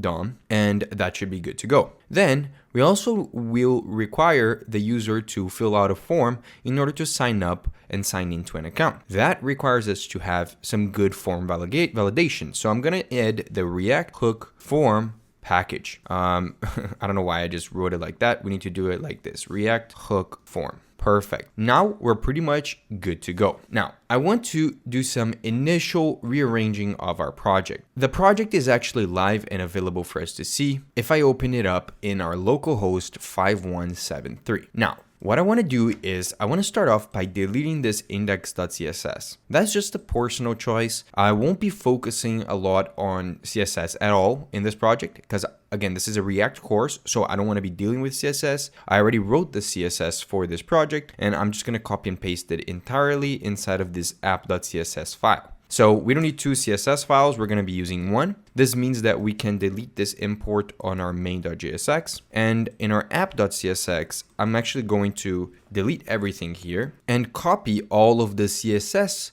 that we're going to need for this project and paste it in here. So if you are someone who likes CSS and wants to take a look at it, you can go ahead and take a look at all of the styles that I wrote for this project. However, I won't show myself writing each style. I'm actually just gonna, whenever I want to apply those styles, I'll just write the class names so that we can get the actual styles. Perfect. Now I want to start by setting up the routing for the project. So we've learned this before. You set up routing by going to your main.jsx, importing from React Router DOM the browser router component, and then wrapping your entire project around with it so that we can enable multiple routes in our project. Then I want to organize our project in a way such that it makes it easier for people looking into our project to understand where everything is. So I'm going to create here a folder called pages. And in here, this is where we're going to put all of the different components that are pages in our project. But we don't have any of them yet. So we'll first come here to our app.jsx, and I'm going to delete everything that is in here. We're going to start from absolute scratch with just a div. I'm going to delete this state that comes with the project, and I'll save the file. Now, what I want to do is I want to create a div that has some styles that apply to the entire app. So I'm going to apply a class name here called app, and that should apply some styles that I defined in that CSS file. Then in this div, I want to define the different routes we're going to have in this project. So like we've learned, I'm going to apply the routes component from React Router DOM, and I'm going to create a separate route for each individual page. We're going to have one which is going to be for the home page, which is also where we display all the products. We're going to have one for the authentication page, which is the login and logout. So we're going to put here a path, and we can call it whatever we want, but I'm going to call it /auth, meaning /authentication. And finally, we're going to need one for the checkout. So I'm going to add here one with a path called /checkout, and that's going to represent the checkout page. Now, we don't have the components yet for it. And when I taught you guys how to set up routes in your project, I would create the components in the same file. However, this is not a good way to organize your project. What we're going to do instead is for each of these routes, we're going to create a separate file here in the pages folder. For example, I'll create here the home.jsx to represent the home page, and I'll create the auth.jsx for the auth page, and also the checkout.jsx for the checkout page. For now, we're just going to export default to make it such that we can import this component in another file. And we're going to create a component called home and just return a div that says homepage so that we know that this is the homepage. We'll do the same thing on the auth component, change this to say auth and then say auth page, and the same thing in the checkout. Change this to say checkout and change this to say checkout page. Now we can close all of these, come here and utilize those components. So in the home page, in the home route, I want to render the home component. So I'm going to pass an element that renders the home component that we just created. Now it didn't auto import, and that sometimes happens. So I'm going to have to manually come here and say import home from, and then I need to put the path to that component file. So I am right now in the root, I'm in the source folder. So to go to this home component, I need to do /pages/home, just like this. And now that should render the home page in the base URL. Now, there is an issue right now, and that's just because we forgot to import the route component from React Router DOM. It should have auto imported, but didn't. And you can see that the home page is being displayed. Now, we want to do the exact same thing for the other pages. So I'm gonna render here the auth component and the checkout component, and I'm gonna copy this and render both of them as well. Change this to say auth, this to say checkout, and then just replace the names of the components in the import statement. That means that now if I go to the auth over here, it should show the auth page and it would work as well with the checkout. Perfect. We have our routing system working. Now, what do we want to do? Well, let's start light. I want to make the navbar in this website. The navbar is going to exist above the routes and is going to be at the top of the page, allowing the user to navigate in between the different pages. However, I don't want to write the navbar directly here. I want to make a separate component that is going to contain the UI for the navbar and then just call it in this component. To do that, I'm going to create a folder for the components. Now, you might ask yourself, what is the difference between the components folder and the pages folders? Aren't the files inside of them components? Yes. But the thing is, usually when a React developer is creating their project, they create, for example, a folder for pages, which are just components that represent pages, like the home component, the checkout component, the auth component. Other components that are called inside of those pages go into a shared components folder. For example, a navbar is a component that isn't a page, so I'm gonna put it over here. Now, what do we want to do with this navbar component? Well, I want to export default and then call the navbar component. Now, in here, I want to return a div that has I need to put a function here, sorry, that has a class name of navbar. Now, to differentiate that this is a navbar, I might actually use the nav tag from HTML. It doesn't really make that much difference. It's just better for you to organize your project in a more structured way. And then I want to have access to this in all of my routes. So in the app.jsx, I'm going to call the navbar above our route definition. Just like this, I'm going to call it, and I'm just going to import the navbar component like this. I'm going to do components folder /components/navbar, and then I'll import the navbar here too. Perfect. Immediately you see that there's some weird styling here that applies for the navbar, because that's the styling that we get from calling this navbar the navbar element. Now, as we add more items, more styling is going to come in. The next thing we want to do is we want to create another div that should wrap the entire navbar. We're going to make it into a container. So I'm going to give a class name of navbar container. Then inside of it, I want to add the logo for the website. So the logo for the website, we're going to actually make it into a link, because a link, if you remember, navigates a user in between the different routes. So if the user is not in the homepage and they click on the logo, which is going to be the text shop hub, they should be brought to the homepage. To make that happen, I'm going to add a to property over here that takes the user to the homepage. Then on this link, I also want to apply the class name for the navbar brand. It's just the class name I apply for the logo. Then I want to have here a div that represents the different navbar links. So I'm going to create here a class name, call it navbar links, and it should add the links showing up over here. Now, what links do we want to have in the project? Well, the user can go to the homepage and they can go to their own cart. So I'm going to add a link for the homepage, which is basically the same thing as the link for the logo, and a link for the cart, which takes the user to the checkout. Now I'm going to copy this to take the user to the homepage, and I'm going to apply the same thing, but to take the user to the checkout page when they click on their carts. As you can see, we can navigate between the different routes by clicking on the different links. Now, what about signing up? Well, we're going to add another div down here, which is going to represent the links to the user login or logout state. So I'm going to give it a name of navbar auth. And the thing is, if you remember from our demo, if the user is logged in, it shows a different message. It shows the name of the user and a logout button. But if the user is not logged in, it should show both the sign up and the login links. So what I want to do is actually inside of here, I want to put another div that is going to have a class name of navbar auth links. Then inside of this div, I'm going to put a link for the login and a link for the sign up. So I'll change this to say sign up. Then both of them are going to take the user to the auth page, because we're just going to make one auth page which allows the user to sign up and sign in. Now, to make this look a little bit better, there are some styles that we can apply. For example, I don't want it to look like a link. I want it to look like a button. So I created this button class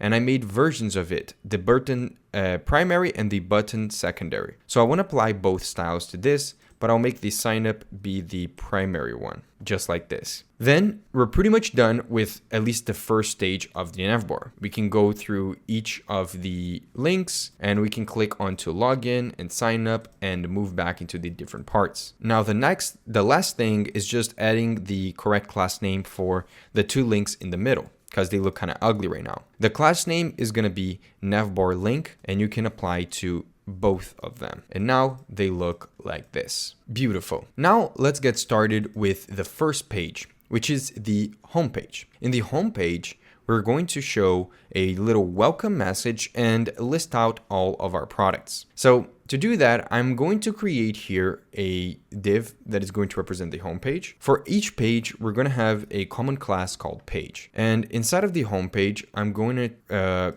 divide it into two sections. The first is going to be a section which is going to have the hero section. It's going to include a message saying welcome to this website and a little subtitle for that message. So we're going to call that the home hero. And then below it, we're going to have the actual list of products. And to wrap it around, I'm going to be using a div with a container as a class name. Now, for the home hero, we're going to add a simple h1 tag that says welcome to Shop Hub. And I want to apply the style for the home title. Then below this, I want to add a little subtitle. So for subtitles, I usually use a paragraph tag, and it's going to say something like this: discover amazing products at great prices. We're going to add a class name here, and it's going to be class name home subtitle. Perfect. Then we want to display the list of products inside of this container. We'll start by adding a little h2 tag that says our products. And then I want to add a class name here that says page title. Then below this, I want to display the list of products. Now, how do I get that list of products? You might be thinking about that. Well, we don't actually have an API. We're not using a public API for those products. And we're not making an API for this project. It doesn't make any sense, right? Because this is a React-only project and it has no backend. But what we can do is we can create a fake backend that is going to serve as the mock API for this project. To do that, I want you guys to come here to your project and create a folder called data. This is where we're going to be adding our mock API. In here, I'm going to create a JavaScript file, not a JSX file, a JavaScript file called products.js. And we're going to create a list of products that are going to represent the products in the website. This is the one that I am going to be using. So what does it look like? Well, each product is an object. It has an ID to represent the product and uniquely identify it, a name for the product, a price, a image that I'm just using Unsplash to get those images, and a description. So you can go ahead and add your own projects, your own products, whatever you want to do, but I'm using this and you can use the same one if you want to test. Now we want to be able to access this mock API in our website. For example, to display the list of products, we want to get the products. So one thing I can do is I can create a helper function over here by creating a function called get products. That all it does is when you call this, it's just going to return this list of products. Now, to do that, I'm going to come here to the home page and I'm actually going to call that products list and set it equal to get products. And I'm going to get back that list of products. Then I want to loop through that list of products inside of our website. I'm going to create a div here that represents where the products should go. And I'm going to apply a class name called products grid, because remember, I think we show 3 products per row. So there's some styling there to make it into a grid. Now, what does this product looks like? Well, to loop through it, we're going to use what we learned in the lists in React section, and we're going to loop through the product by doing products.map, loop through each product by getting the product and mapping through it. And we're going to render a div for each product. Now the div, we're going to apply here a class name that says product card. And we're also going to apply a key to help React uniquely identify the different items in the list. We can get a unique identifier for each div by getting the product.id. Then inside of this div, we can start displaying information about the product, which is pretty cool. For example, I want to display the image of the product. That's the first thing. So I'm going to use an image tag, and I know that the product has an image property, which is a URL. So to display this image, I'm going to say source is equal to product.image. Now you can see we get a bunch of images, but obviously there's no styling in them and they look huge. To fix that, I'm going to apply a class name here that says product card image. And at least they now fit in their style. Now there's more that we can add to this. So let's do this. Well, below this image, I want to add the content to the card. So I'm going to add here a product card content, and I'm going to close this div. And inside of here, I want to add stuff like the product name. So I'm going to use an H3. We're going to say product.name. We want to do something like this. We want to add a p tag for the price. So I'm going to get the price by saying product.price. And then I want to add a div that is going to show some actions that I can take with this product. For example, I might be able to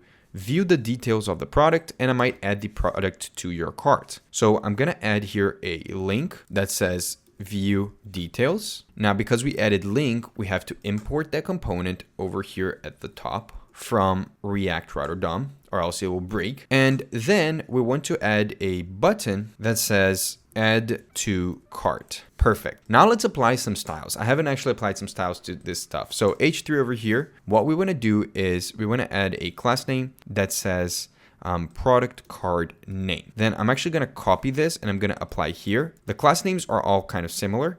This one will just change to say price. Then on this div, I want to say product card actions are the different actions you can take with the product. Then on this link, we actually want to make it into a button primary, like this link over here. So we're going to apply two classes, button and button primary. And for the add to cart, this one is going to be, actually, no, the button add to cart should be the primary. The other one should be secondary. So I'm going to copy this, paste it here, and then change this to say secondary. Perfect. And now that's pretty much it. We can obviously make some small changes. Like for example, I'll put a money sign in front of the price so that it's more of a price. And you can see that we are showing all of the products. Now, one of the things that I wanted to show you guys is the grid, but it seems to not be working, right?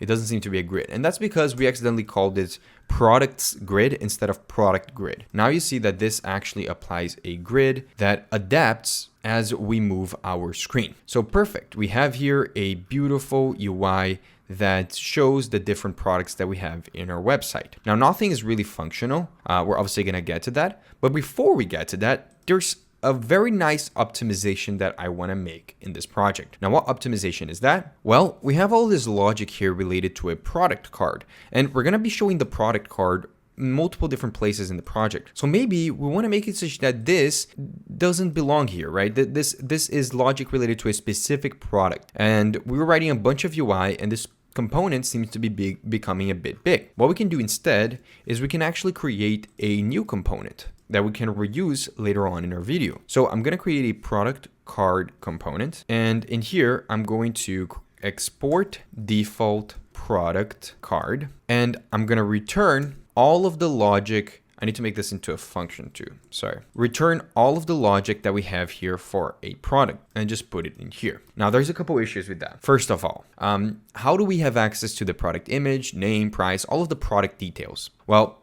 to do that, we have to actually accept a prop inside of this component. So I'm going to create here a product prop that needs to be passed down from this component. Then I'm going to call here the product card component, and I'm going to pass down the product just like this, not process, product. Perfect. Now it should be working, but it is not. And that's because we also have to import the stuff that we imported on the home component, but we didn't over here. Like for example, the link component from React Router DOM. And just like that, the same logic works, but we abstracted the UI by making it into a single component. One other thing I think you should do is, you know how we pass the key to this item? We shouldn't pass it like this. If we're gonna make it into an actual component, you can pass it directly into the component. And this doesn't become a prop. This is just part of what React is gonna accept. Perfect. Now we have it working. And I think it's time for us to make our first pull request into our GitHub account. Now that we finished making a lot of changes to our website, I think it's a good time for us to push our code into our repository so that we can keep track of our code and also mark our different progress points. So the way we're going to do this is we're going to run git branch. We are in development, git add dot to add all of our files, git commit, and we'll say added home page, and we're going to do git push.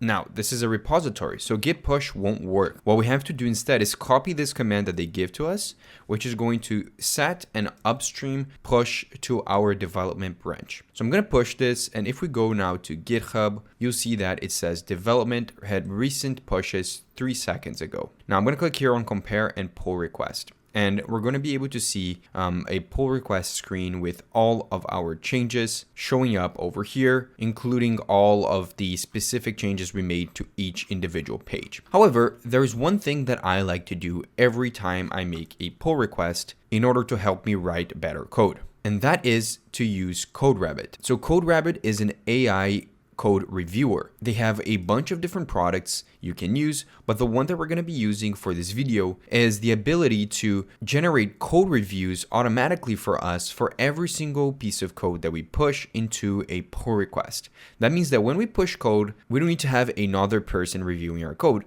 And that's amazing because usually when we are solo developers, we're not in the team, we don't have that extra look that is going to give us feedback, find mistakes, and suggest revisions.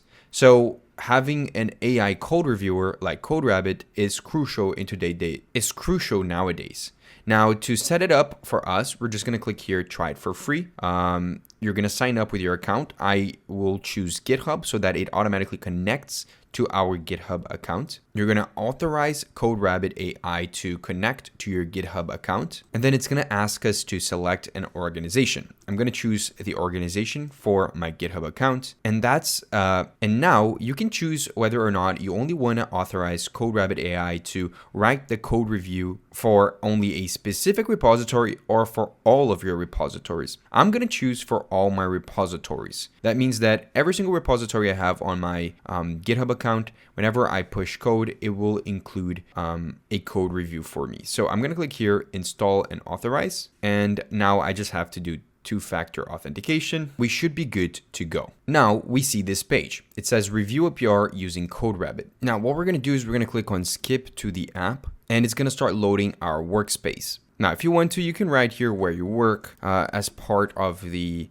sign up and where you heard. So I'm going to put here, I saw them on YouTube, and I'm going to click on submit. Now, there's two things that we can do. We can install CodeRabbit into our GitHub account, and it will actually create the review for every single new PR, or we can just generate individual CodeRabbit reviews for a specific repository. For example, we can go to our GitHub repo over here, and you see we have this pull request. However, we haven't actually clicked on create pull request. I'm just going to click here to create the pull request so we can actually generate it. Now, here's the interesting part. Because we connected CodeRabbit with our project, CodeRabbit already actually start writing a code review for us in our pull request. Now, while it's doing that, I'm just going to change this and say edit homepage for e-commerce website, save this file, and then I'm going to just add a simple description here, edit homepage with products and installed the dependencies. You can obviously go into more detail with the description,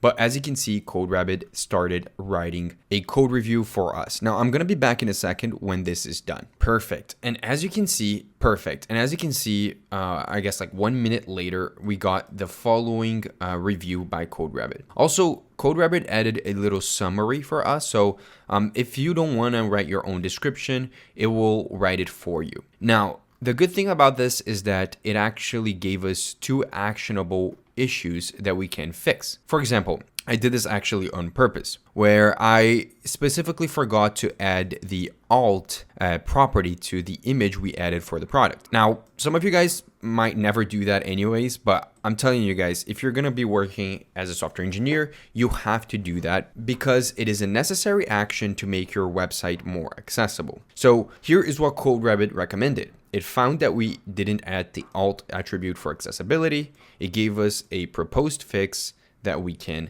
actually make. It gave us a committable suggestion. So that means that we don't even have to actually go ahead and do that in our code. We can just commit the suggestion from here. And it even gave us a prompt for AI agents if we were to be using something like Cursor and we wanted to specifically request this change. Also, the next thing, it actually ranked as major. It said that we forgot to put a to prop on our link component.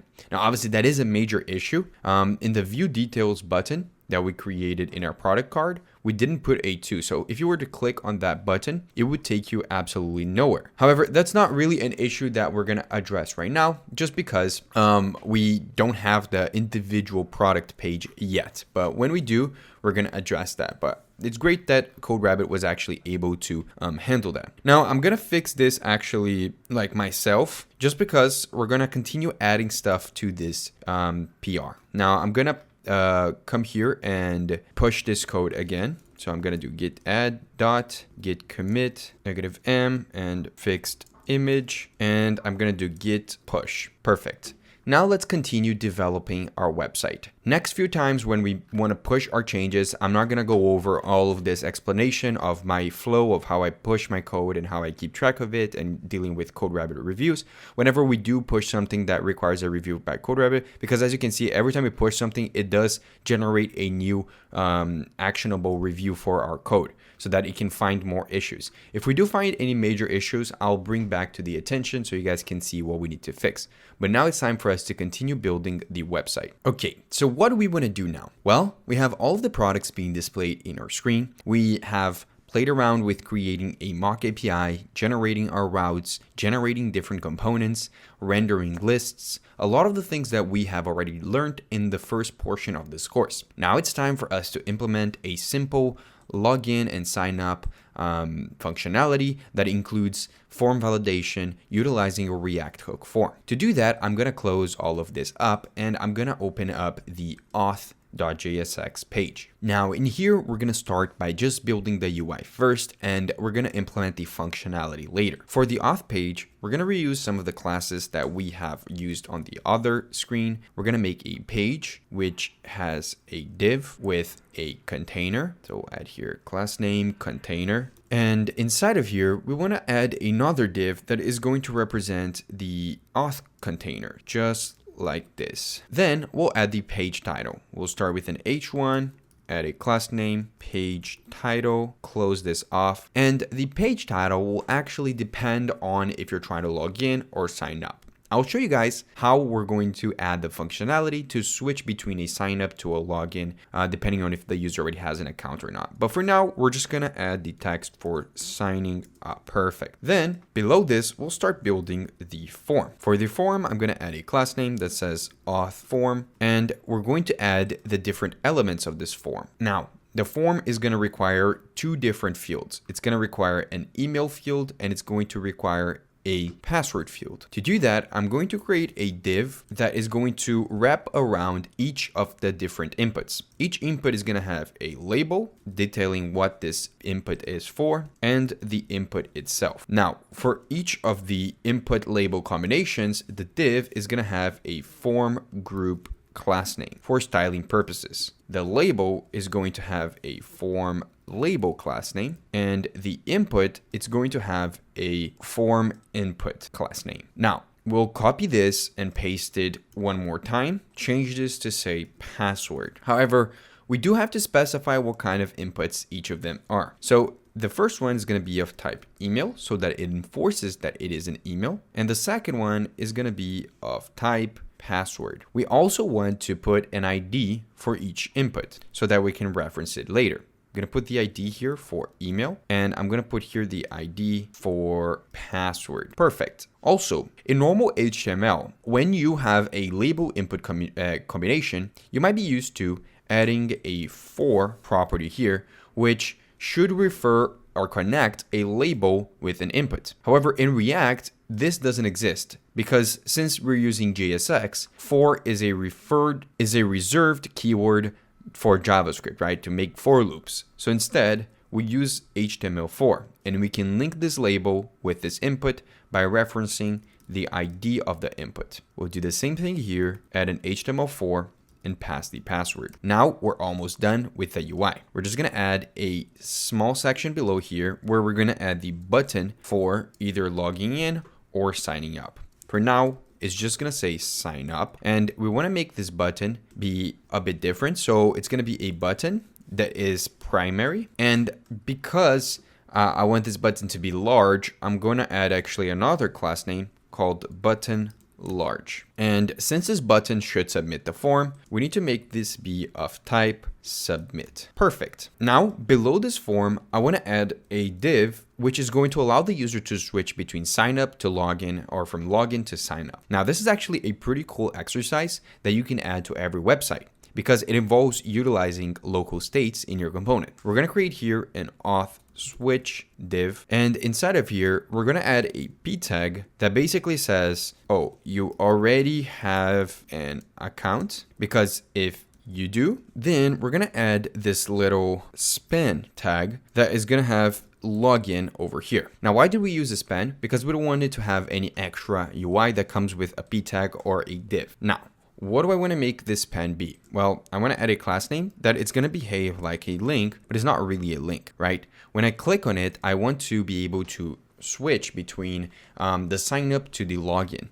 So we have to keep track of what mode the user is in. So are they in the login mode or in the sign up mode? I'll create here a state called mode and set mode. And this is a perfect example of why you would want to use a state, because the value of this should update the UI. For example, if mode is equal to sign up, or I'll just make it into a single word, is equal to sign up, it means we're in the sign up mode. If it's equal to login, we're going to make it be login. And with this state, we can now switch. For example, in the page title, if mode is equal to sign up, then we'll show the sign up text. If not, we'll show something else. We'll show like login. You'll see that if I switch this to login, now it switches that text as well. Obviously, we want to actually make it such that it switches when you click on this button, but we're going to do that in a second. The other thing we want to switch is we're going to copy this logic over here, and in the sign up button, we're going to switch this as well. And then finally, what I want to do is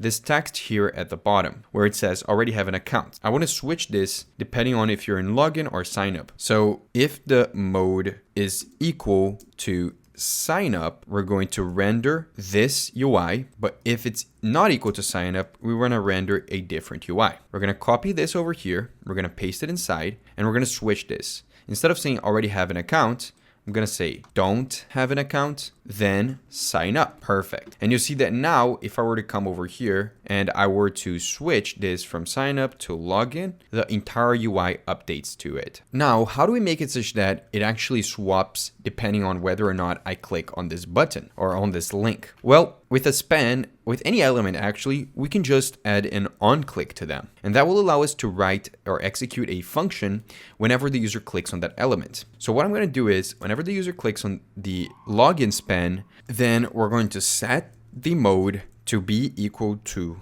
login. Now we'll copy this and do the exact opposite on the sign up. If you click on it, we're going to set the mode to be sign up. And all of a sudden, with all of the conditional logic we wrote, if I click on this, it keeps switching between the login and the sign up mode. Perfect. Now we have everything ready to be able to sign up and or log in a user. So let's start with setting up the form validation for this form. Now, to do this, we have to utilize React hook form. So I'm going to import over here at the top the use form hook from React hook form. Now, from this hook, we're able to call down here the use form hook. And if you remember correctly, we can get back a register function and a handle submit function and also a form state, which includes the errors. Now we're going to go one by one. The register function is going to allow us to register the different inputs in our form, as well as what requirements we have out of them. So with the email is actually pretty simple, because the email form, all that we care about is to register it as required. The other email validation is actually pretty included, right? So it's included with when we add an input just because of how it is. It matches to see if it's an actual email. Now in here, I'm going to say register the email field, and I'm going to make it required by adding an object here, passing the required field. And then in the required field, I'm going to say email is required.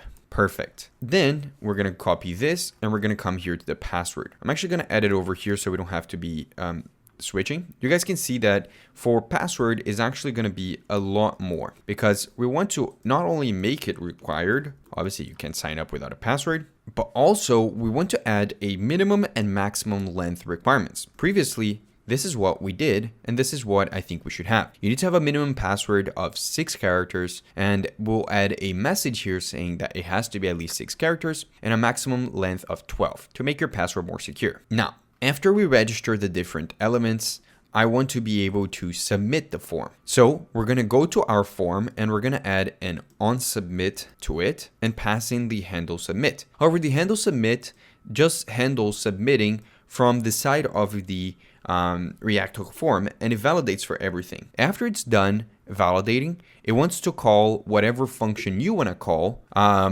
to actually log in or sign up the user. So we have to create a function ourselves called onSubmit. We'll create this function and we'll call it after the handle submit is done. Now, for now, we're just gonna alert a message saying that the user has, signed up. Now, we want to validate to see if this is working. How do we validate? Well, if I try signing up like this, does it work? No, we don't get any message. And it actually focuses on the email because we do have to put an email first. So I'm going to add an email here. Does it work without a password? No. But what if I add a password? All of a sudden, it works. But if I add a password that is only 2 characters long, it doesn't. So the validation is working. We're obviously not seeing the error messages showing up, which we should actually fix. To do that, we're going to use the form state errors that we got at the top. We're going to go below our form, but above our button. So over here. And this is like, we need to put one for each input. So we go first for the email, and we're going to add errors dot email. If that's true, then I want to display a span that includes the error message for the email field, just like that. So if I were to remove this, it will say email is required. We'll do the exact same thing for the password, but one thing I do want to add is a class name here that will say form error to make it red. And then the next thing is I want to come here to the password, and below this password, I want to add the one for the password, where it also gets the error message for the password, and it assures that we are validating the form correctly. Now, to finalize this, we want to actually make the user log in. But to make this work, we kind of want to have a place in our website where we keep track of the information related to the user's authentication status. Now, this kind of information will be a state, right? It's going to be a state which includes information about the user. However, we need to access that information in multiple places in our website. So what does that mean? It means that this is a good contender for us to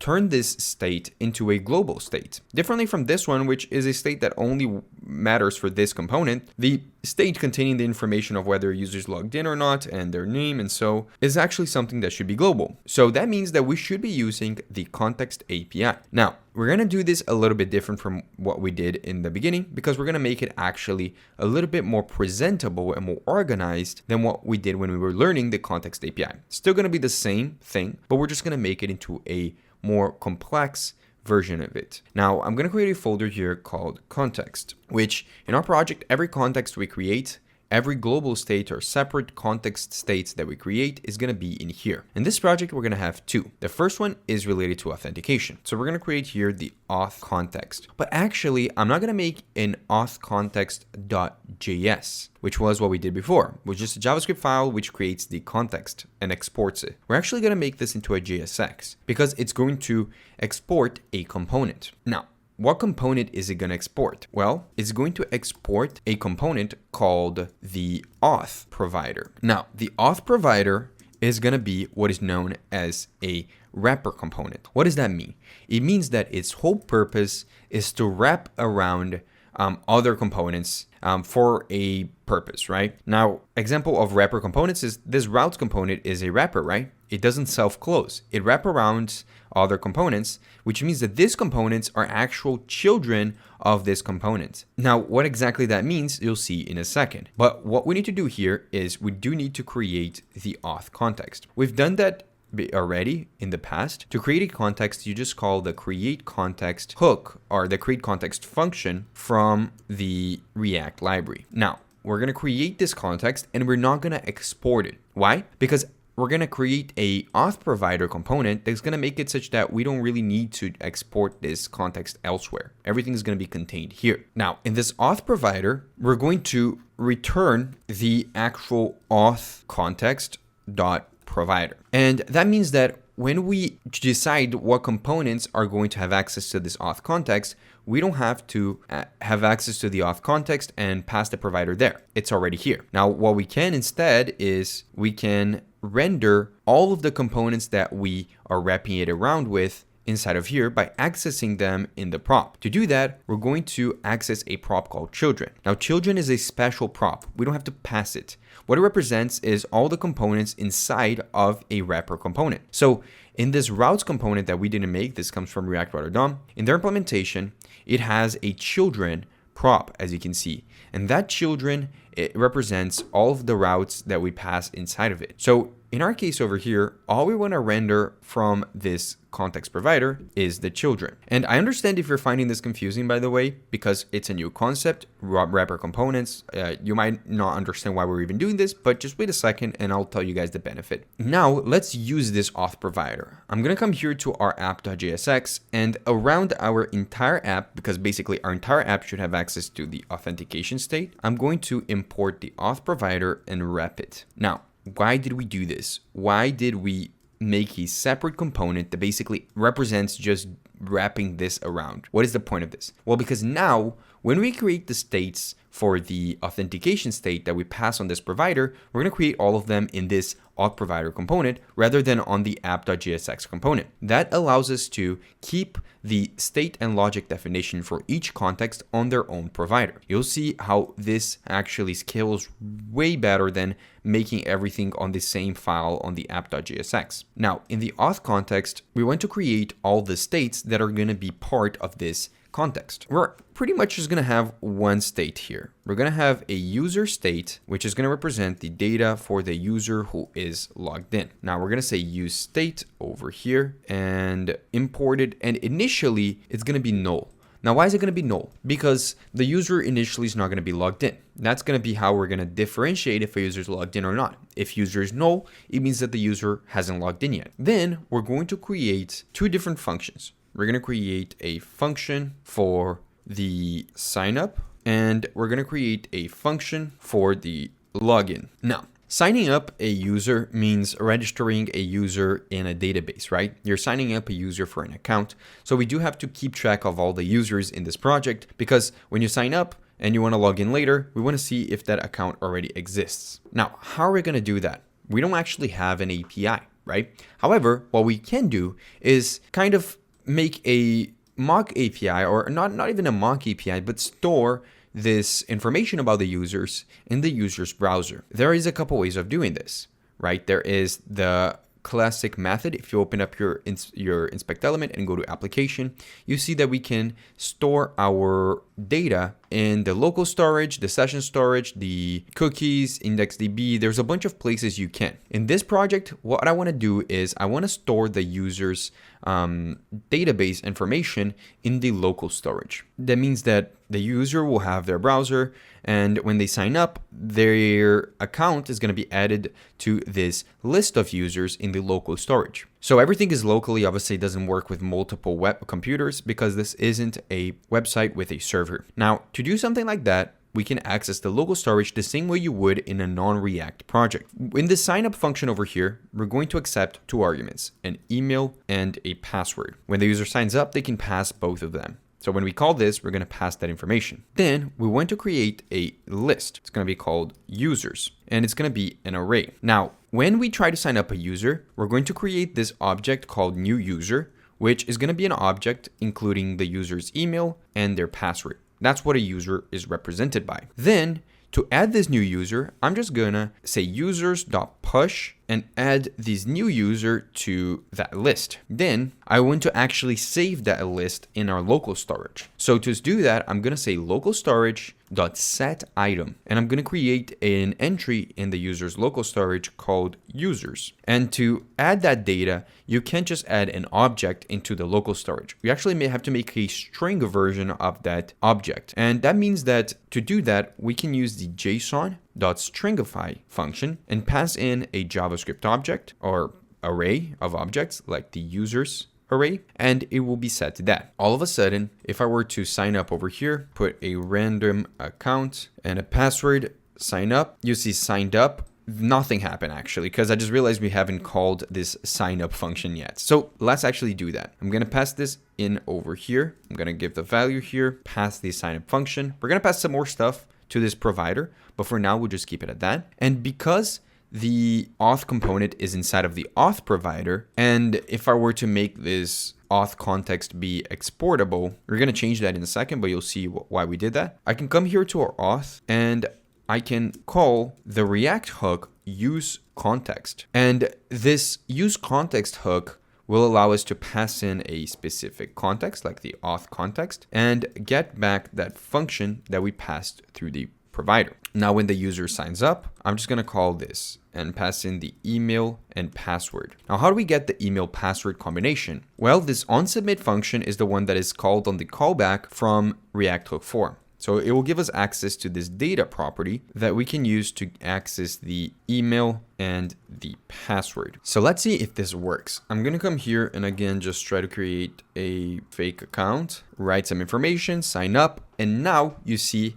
in our local storage, it shows up a list of users with one user. Now let's try creating another user, because I'll introduce you guys to an issue with our code right now. If I click sign up, it won't add another user. It will replace the user who is currently signed up. Why is that? Well, it's because if we go here to the auth context, we are regenerating this initial empty users array every time we create a new user. Instead, every time I want to create a new user, instead of generating an empty array, I want to look for any arrays that already exist in the user's local storage. To do that, I'm going to say local storage.getItem and try to search for any arrays with the entry called users, and we're going to get back this. But this is actually a string. This isn't an object. I talked about that, right? Because we turned it into a string by using the JSON.stringify. So the same way how we have to turn into a string from an object, when we want to get it back and see it as an array or an object, we have to parse it. To do it, I'm going to say JSON.parse, and we're going to get that back. Now, if this returns nothing, meaning there isn't an entry of users, meaning it's the first time the user has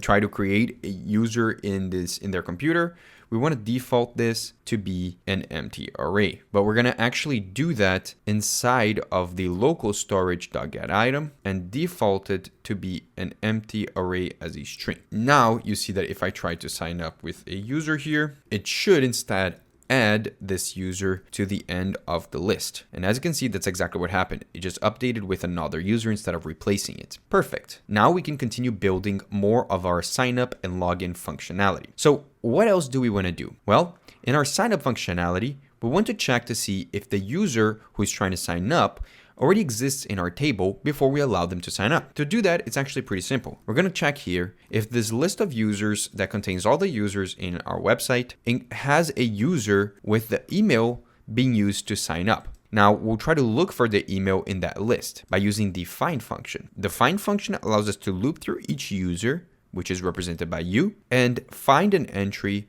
with an email equal to the email being used for sign up. If that's true, it means that the email already exists. So I'm actually going to return a success, an object letting us know that the email already exists and that this wasn't a success. Now, in the end here, after signing up the user, I want to return a success is equal to true.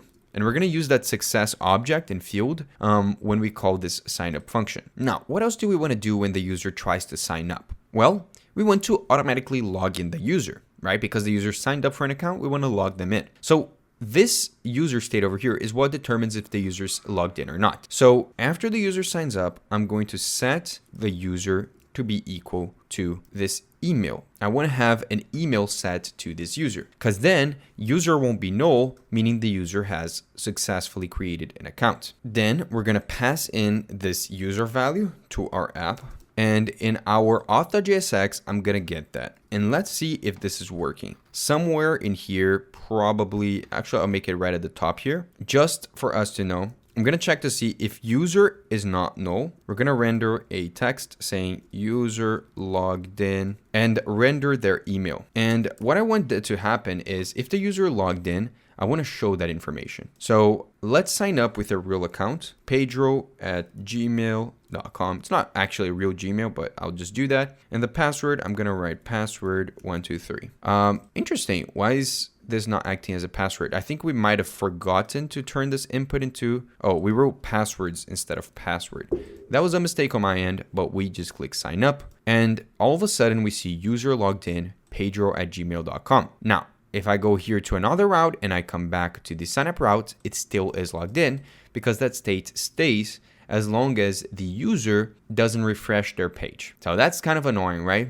Because when the user closes their browser or refreshes their page, all of a sudden they're not logged in anymore. Now, the way we can actually persist the user login state is to actually also save the information of whether the user is logged in or not in the local storage. So what we can do is we can create this local storage item called current user email. And it's just going to be equal to the current, literally the current user email. And if when the user opens this website, there is an item on the local storage with this name, we know the user was logged in and they were logged into this account. We're just going to set the email account. You see that if I were to sign up now, again with the Pedro, actually I'll use a different email, pedro2@gmail.com, and I'll do password 123. If I open up the local storage here and click sign up, now we save the user's state to the local storage. And if I refresh this, it is still there. It doesn't actually get deleted when states get deleted every time you refresh your page. Now, what we want to do is when the user enters the website, we want to check the local storage to see if the user is logged in. So what we can do is on this use state over here, instead of setting null as the default value, what we can do instead is set it to be a local storage.get item and try to look for the current user email. And if that value exists, then I'm going to set the current user to be a user with that email equal to that. Now, this statement is going to look a bit weird just because it's going to be huge. But if it's not, meaning it's null, I'll just default it to null again. Now, I know this sounds a bit confusing, but let's go over it. We're basically, when we create the user state, we have two options. Either the user is logged in or the user is not. If the user is logged in, then they'll have a current user email in their local storage. So we're going to check to see if there is one. If there is, we're going to set the initial value of the user state to be that email. If this doesn't exist, meaning the user is not logged in, we're going to set it to null. All of a sudden, you see that no matter what, I can refresh the page and the user's logged in state will remain over here. Now, the best part is that logging out is as simple as just literally removing that item from the local storage. So I'm going to add here a function called logout. And this function will literally just remove the item from the local storage and set the user to null. Now, when do we want to call this? Well, we're going to call that in the navbar, but for now, let's just actually put it in here as well in the auth, just for us to quickly test it. I'm going to pass this logout function here to the to like a button, and then I'll click on it, and then I'll come here to the auth. I'm going to call this logout, and I'll add a simple button right below this that will just be here temporarily and say logout. Then when I click on this, on click, we're just going to call the logout function. Perfect. You see that when I click on this, it actually logs out the user. Perfect. Now it's time for us to add the ability to log in, right? Because we are able to sign up, which consequently leads us to being able to sign in, but we're not able to actually sign in. To do that, we're going to come here to our login function. And because we did already all of the heavy lifting, it's just redoing a bunch of the logic that we've done so far. So when a user tries to log in, we're going to call this function, and it's also going to require them to pass an email and password. Now, the first thing we need to do when trying to log in a user is get the list of users that have accounts. We'll do this by getting the JSON in the local storage for the item called users. Then we want to actually try to find this specific user in that list, because in this case, a user trying to log in, meaning that their account already exists in that list. To do that, we can use this logic that we did before here to find a email. We're going to do that here in the login. We're going to create a variable called user, set it equal to users.find, and we're trying to find a user with this email and actually email and password. We want to find the combination of that. So I'm going to add another condition here where the user also has a password equal to the password that we passed. Then below this, we're going to say if no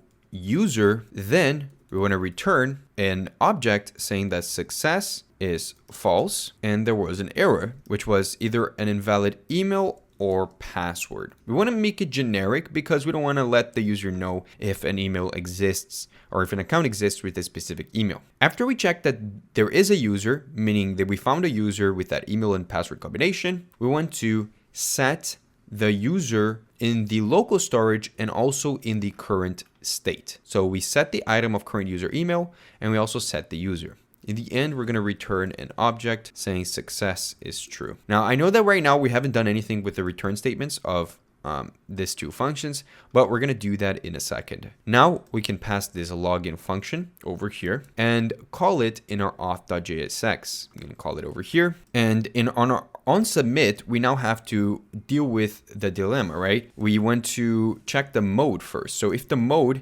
is equal to sign up, then we're going to call the signup function. But if it's not, then we're going to call the login function. For both of them, we're going to pass this email and password combination. Perfect. And now we should be good to go. Let me try logging into that same account, PedroTech@gmail.com. If I remember correctly, the password was password123. And I need to go to the login state. I'll click login, and all of a sudden I logged into that same account. Perfect. Now, what if I try to sign up with an email that already exists? Well, it won't allow me to. I mean, we're not seeing any representation of that, but it's not allowing me to, because if you remember on the auth context, we have a check for that, right? It says email already exists. But where do I have access to this error message that we created over here? Well, what we can do is when we call both the signup and login, we can actually get the result of them. I'm going to get here a variable called result, and I'm going to set it equal to the result of either the signup or the login. Then I want to display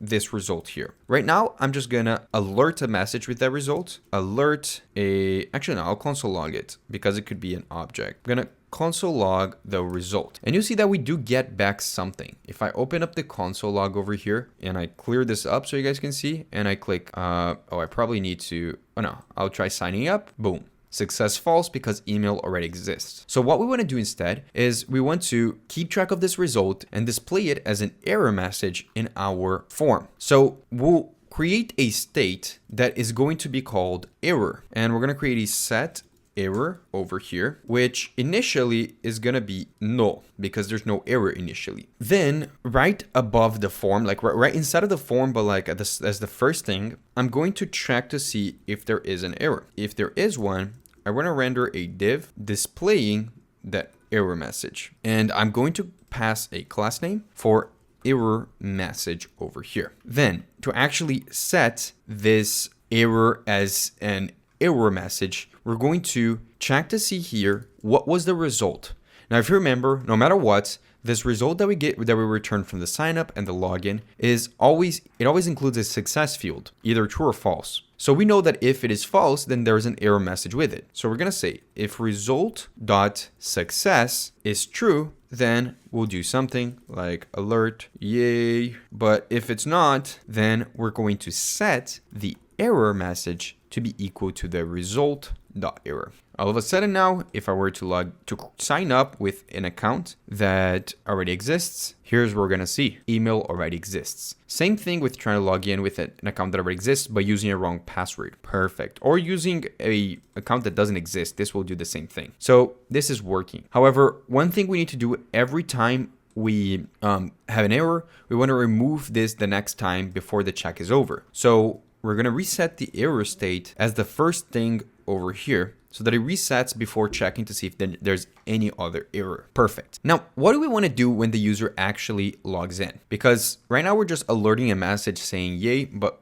that's not really what we want, right? I'm going to log in here to Pedro2 and put the correct password. You see, this is all it does. What I want to do instead is when we log in, I want to redirect the user to the homepage. So to do that, I'm actually going to be using some new functionality that I'm going to teach you guys from React Router DOM. What I'm going to be using is a hook called the useNavigate hook. The useNavigate hook acts like a link where it navigates you to another page. But a link is a physical item that you can click on. The useNavigate gives you access to a function that you can call that will navigate you. So it's for being called inside of other functions. To use it, you just have to call the useNavigate hook and create a constant called navigate, just like this. Now you can call this navigate, which is a function, and pass in a route inside of it to navigate you to that route. In this case, when the user logs in, I want to go to the home page. So I'm going to log out right here, and I'm going to log in with that account again, pedro2@gmail.com. I'm going to put the correct password. Actually, I'll put the wrong one first so you guys can see it doesn't work. And then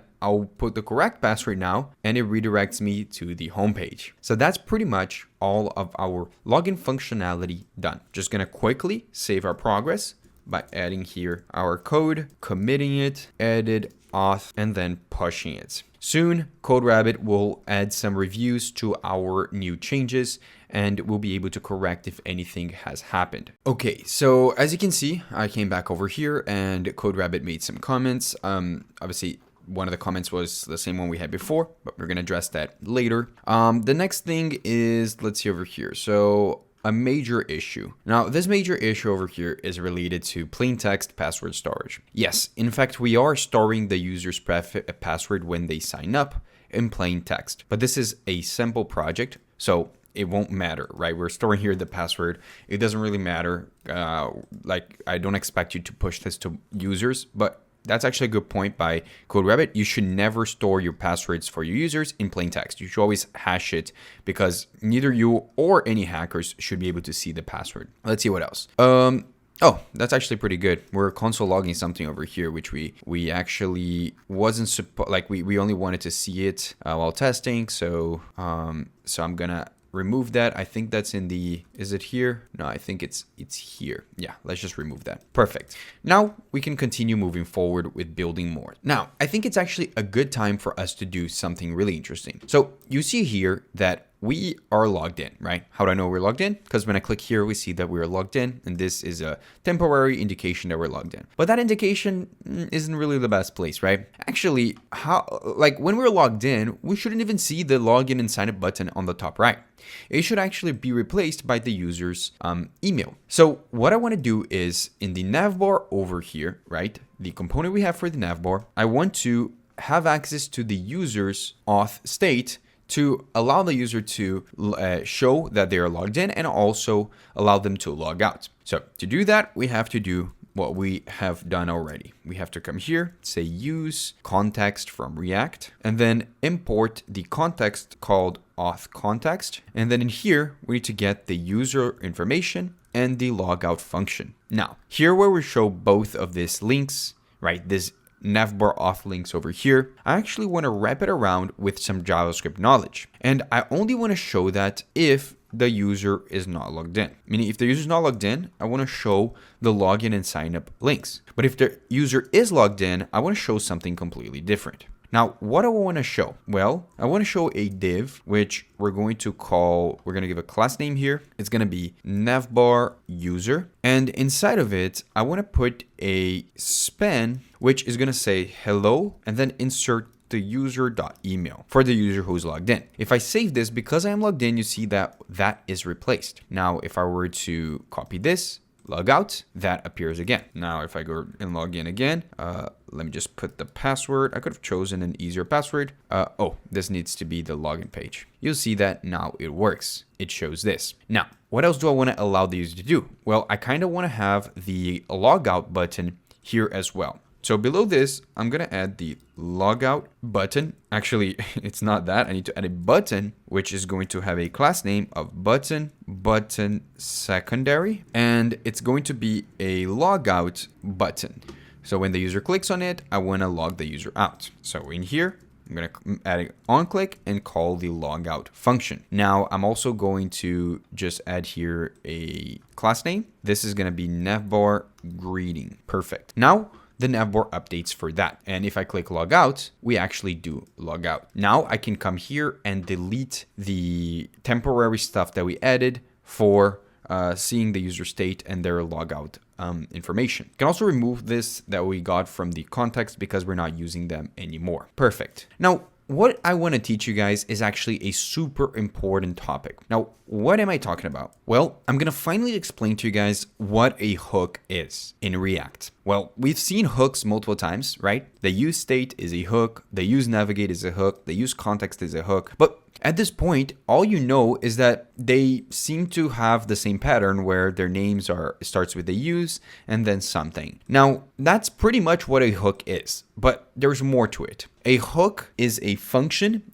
in React that lets you use state, lifecycle logic, and other React features inside of it, and they can return some information. So it's kind of like an in between a normal function and a component, because what it does is if I wanted to create a function and that function, because what it is if I wanted to create a function like any normal function over here that isn't a state, like get user, I don't know, if this was just a function I wanted to create, this is not a hook. This is just a normal function, and this is not a component because I'm not returning any JSX. Now, if this was a hook, I could, for example, create states inside of it. I could call the useEffect inside of it if I wanted to. But this isn't a hook, and that means that I can't do that. You can't call hooks inside of functions like this, but with hooks, you can. So what it is a way for you to be able to utilize and create hooks that directly impact the state of your application without needing to turn them into a component. Now, there are a couple strict rules. You can only call hooks at the top level of your component. Like I said, you can't call a useState, which is a hook, inside of a function. You always call them at the top. That's why all of the hooks that we've been using so far, we always call them as the first thing in the component, never inside of something else. Also, you can only call a hook from inside of a component or other hooks. So that means that, like I said, we can't call a hook inside of a function.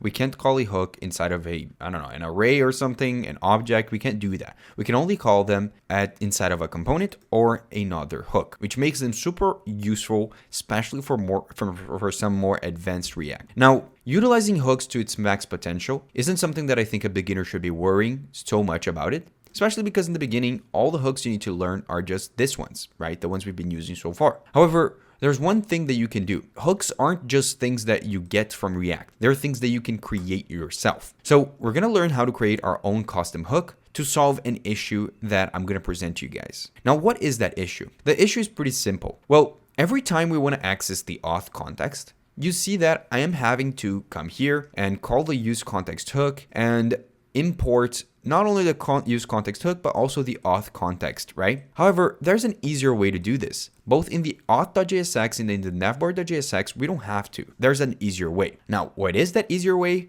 Well, in our auth context file over here, I can create a custom hook down here at the bottom. How do I do this? Well, I'm going to export a function called useAuth. Now, when you create a hook, it is important that you focus on the naming convention.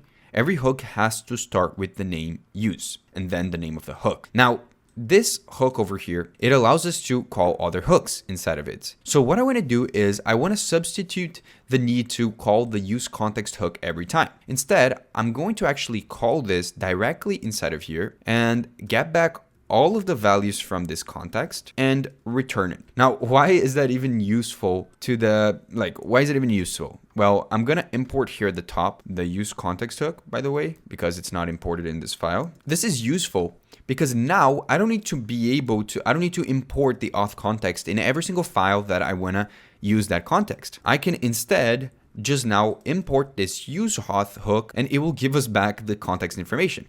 I made it in the same file in which I created the auth context to make it super easy. So in our auth.jsx, instead of calling the use context and passing in the auth context, I can just replace this with the useAuth hook that we created. And I can now delete the imports for the auth context and for the use context. Now this is just a minor use case for what a custom hook does for you, but it already shows you the potential. So I'm going to come here, call the useAuth, and I'm going to remove the auth context and the use context, and everything still works the same. Perfect. Now let's log into our account and let's continue building the project. Well, what do we want to add to this project? Well, I'm going to add here, sign in to my account. Again, I need to log in. And the next thing I want to do is I want to be able to view each product in its own page. When I click on view details, I want to open up a page just for that product. Now to do that, we're going to actually have to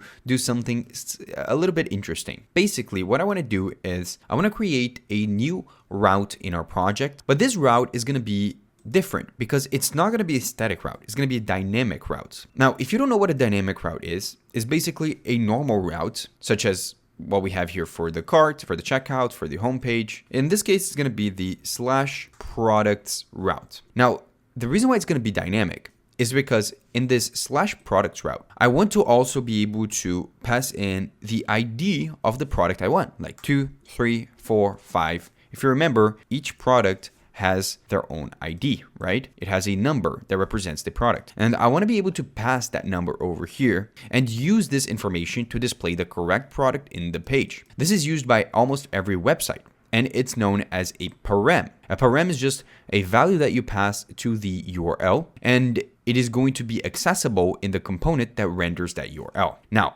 how do we use this? Well, I'm going to come here to our app.jsx and I'm going to generate another route. We're going to come here, copy this and generate a route called the products route. But to make it dynamic, rather than just a normal route like we had before, and accept a parem after the name of the route, we have to also add an extra slash here and the name of the parem followed by a colon. So in this case, the parem is a variable that is going to exist in the URL and it's going to represent the ID. So I'm going to create a parem called ID. Now, we want to create the component that is going to actually be rendered when we go to that page. So I'm just going to copy the checkout component, replace it with the product detail route. In here, I'm going to change this to say product details, and same thing with this. Then in our app.jsx, I'm going to replace this with product details. And as you can see, we are here. Now, what are we even doing? Like how do we get this number at the top here? Well, to get that number, we can leverage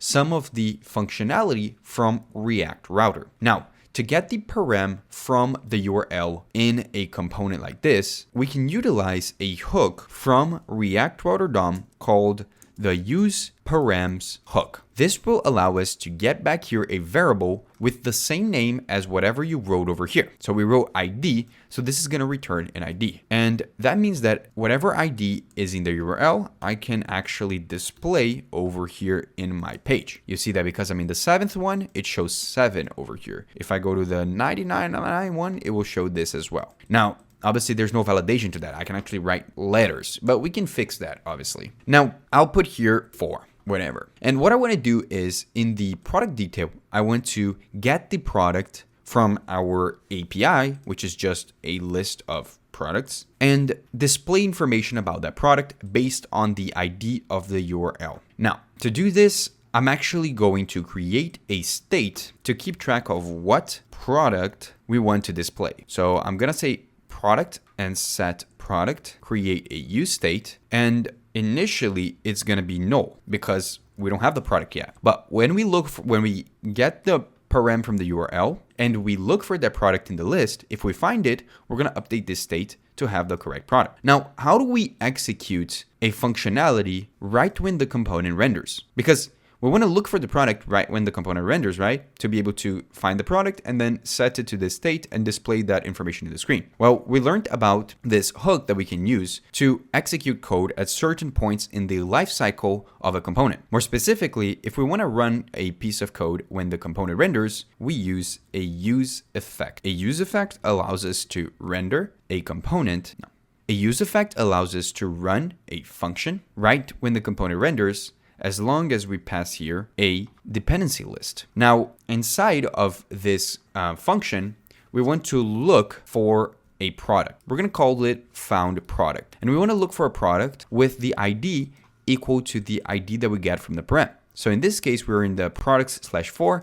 I want to get the product with the ID equal to 4, which would be the mechanical keyboard. Now in here, we have this getProducts function, but I want to create another function here that is going to get a product by ID. And it requires an ID. And the logic is that when we call this function, it's going to try to find a product that matches the ID that we passed through in this function. So it's going to try to look for a product which has this ID. But there's an issue. Remember that I told you guys that whatever I write here, this isn't a number. Even though it looks like 4 is a number, it's actually a string that represents a number. So when we call this function in this component, the ID that comes here is not going to be a number. It's going to be a string, and thus this will never be equal. So we have to convert this into a number by using the number function. Perfect. Now, when we come back here, I'm going to call the getProductById, and I'm going to pass the ID from the param. We can test to see if this is working by console logging the found product. And if everything is right, the console log should show an object with information about the mechanical keyboard. So let's refresh this, and yes, it shows the data for that product. Perfect. Now we are almost done. You might think we can just do now set product to found product, but here's an issue. What if the product wasn't found? What if this returns nothing? Maybe the user typed a string over here or typed a product that doesn't exist. Well, we're going to check for that. If no found product, then we want to do something. And what we want to do is we want to redirect the user back to the home page. So to do that, I'm going to call again the useNavigate hook from React Router, and I'm going to navigate the user to the home page and skip the rest of the function. But if not, I'm going to set the product. So everything seems to be working. We're running this when the component renders. But remember, this is a dependency list, meaning that we have to add any dependencies that would actually require us to run this again. Now, what is the only thing that would make sense for us to run this code again? Well, if the ID changes for some reason, then this code doesn't work anymore because the product that should be looked for should be the new ID. So ID should be a dependency. Whatever you put here means that whatever variable is here in this list, when they change, the function will run again. So if the ID changes, we need to run this again because the getProductById will require a new ID. And now we're almost ready to display the product. All we have to do is build a little UI page for the product. So I'm gonna come here and I'm gonna add a class name called page. Inside of this div, I wanna add another div that is going to be for the container. Then inside of that div, I wanna add another div, which is gonna have a class name of product detail. Now, in product detail, I want to put in here the image for the product. So I'm gonna say product detail image, and I'll render the image directly. Now I'm gonna add a source for the image, and the source for the image is gonna be the URL of the image that we can get from the product. So product.image. And because we got the product through the ID, we are showing the correct image over here. We're also gonna add an alt. This alt is just gonna be the product.name for accessibility reasons. Now below this, I wanna add another div, and on this div, I want to add a class name that says product detail content. Then inside of this div, I want to render an h1 tag that says the name of the product. Then I want to show a p tag that shows the price of the product. Then I want to show another p tag that shows the description of the product. And finally, I want to show a button that is going to allow the user to add this product to cart. This button should have a class name of button and button primary. Now the rest should also have their own class names. The h1 tag should have a class name called product detail name. The p tag should have a class name called product detail price, and the description should have one which is pretty much the same but for the description. And all of a sudden we have this beautiful product page. Now right now, if I switch this, it will actually take me to the product for that specific ID. But hey, what happened here? Why is it white? Well, it's white because if you think about it, there's actually a bit of an issue with our code. Now, what is the issue? The issue is that right when the component is started, right, when we call this component, there is no product because product is null. So if you try to do null.image, it breaks. You can't do that. So we have to handle the case in which product is null. So if no product, it means for some reason it's taking maybe a bit to load to find the product.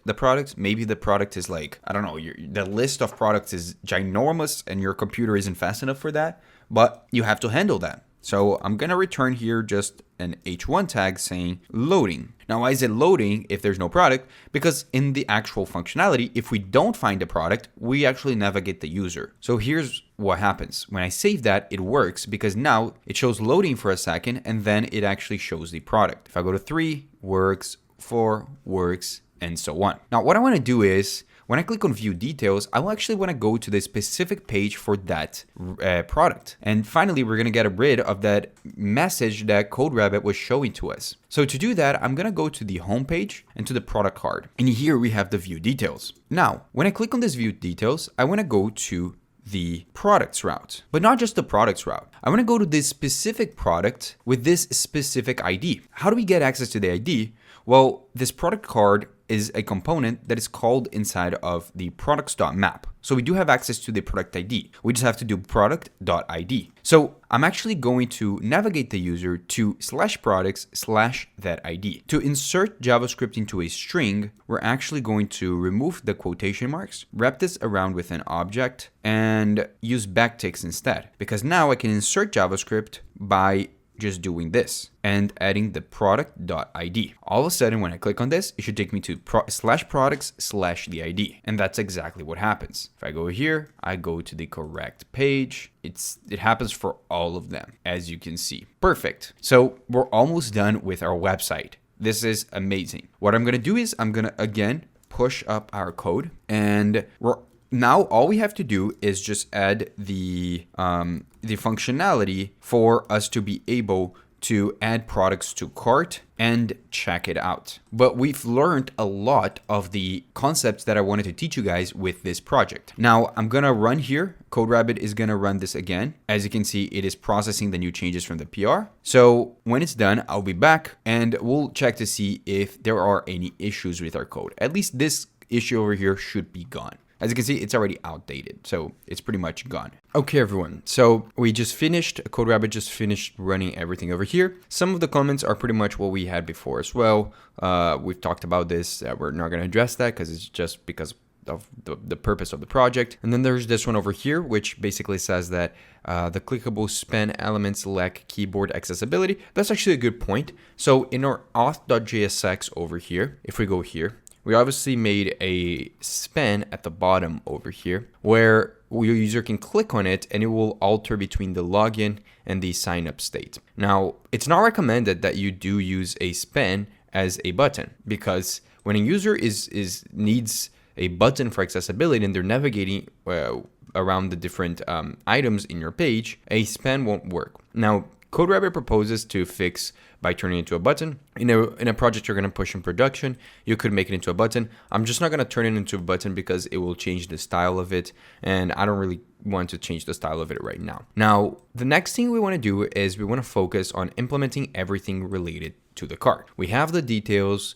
We can actually click on the button, but nothing really happens. Now, to do something like this, we are going to actually have to create a place in which we're going to store information about what items are in the cart for this user. This is, again, a great example of a scenario in which we would want to create a context and a provider. The same thing we've done already with our auth. Now, to do this, we're going to actually come here to what we did, and you see all of this code over here. It's going to be very similar, at least in its creation. So I'm just going to copy and paste the auth context, and we're going to create a cart context. Now, the cart context will store different information. The auth context is storing information about the user. If we go down here in what we're returning as a value, meaning what kind of states are being passed around through this provider, it's information such as the user, who's logged in, functions that interact with that, and so on. Now, for the cart context, we want to do it a bit different. First of all, I want to change this to say cart context, and I'll change this to say cart provider. At the bottom here, we don't want to have a use auth. We want to have a use cart, and we're going to do the exact same thing. This is what I would do with every single context that I want to create. Now, what kind of information do we want to pass inside of this context? Well, I'm going to pretty much delete all of the functions and states that are in here because they are not important. This means that we're going to create this context from scratch. The information we want to have here is we want to have a central state that keeps track of the user's cart. It's going to be a list of cart items that includes each product and their quantity of which the user wants. So I'm going to call it cart items and create a function called set cart items. Now, this is going to be equal to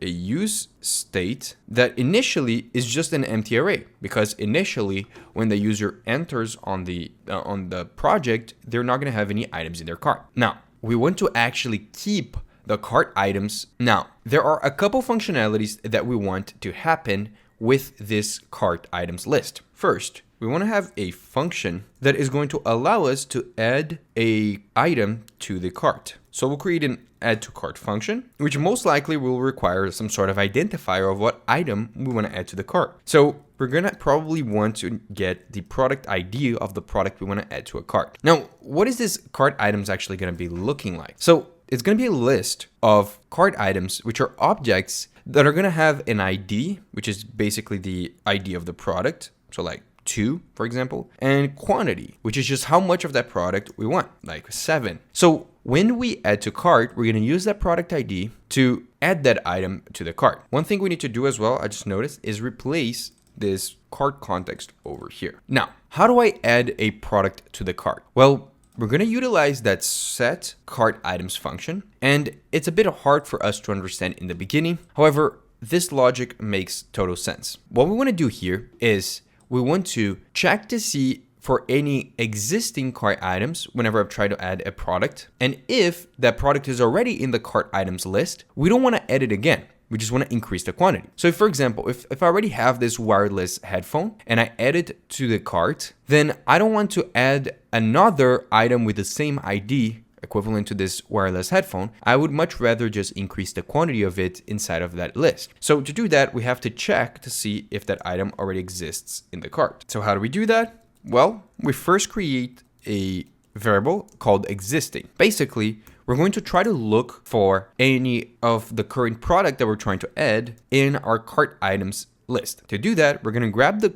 cart items list. We're going to find an item which has an ID equal to the product ID that we're trying to add. If it's able to find an item with that ID, it will return that item to the existing object over here. Now, if it finds the item, we want to basically write a piece of logic. If it doesn't, we want to write something else. Now, the else case here is pretty simple, because the else case here is that it didn't find a item already in that list. It's the first time we're trying to add that item. So all we have to do is we have to get the cart items. We have to add the new item on the list, right? You just add here an object that has the ID equal to whatever the product ID is, and the quantity is going to be equal to 1 because it's the first time you're adding this item. But you can't do this. You can't alter a state directly because states are not mutable. That's one of the first things that I taught you guys in this course, that states, you can't just say,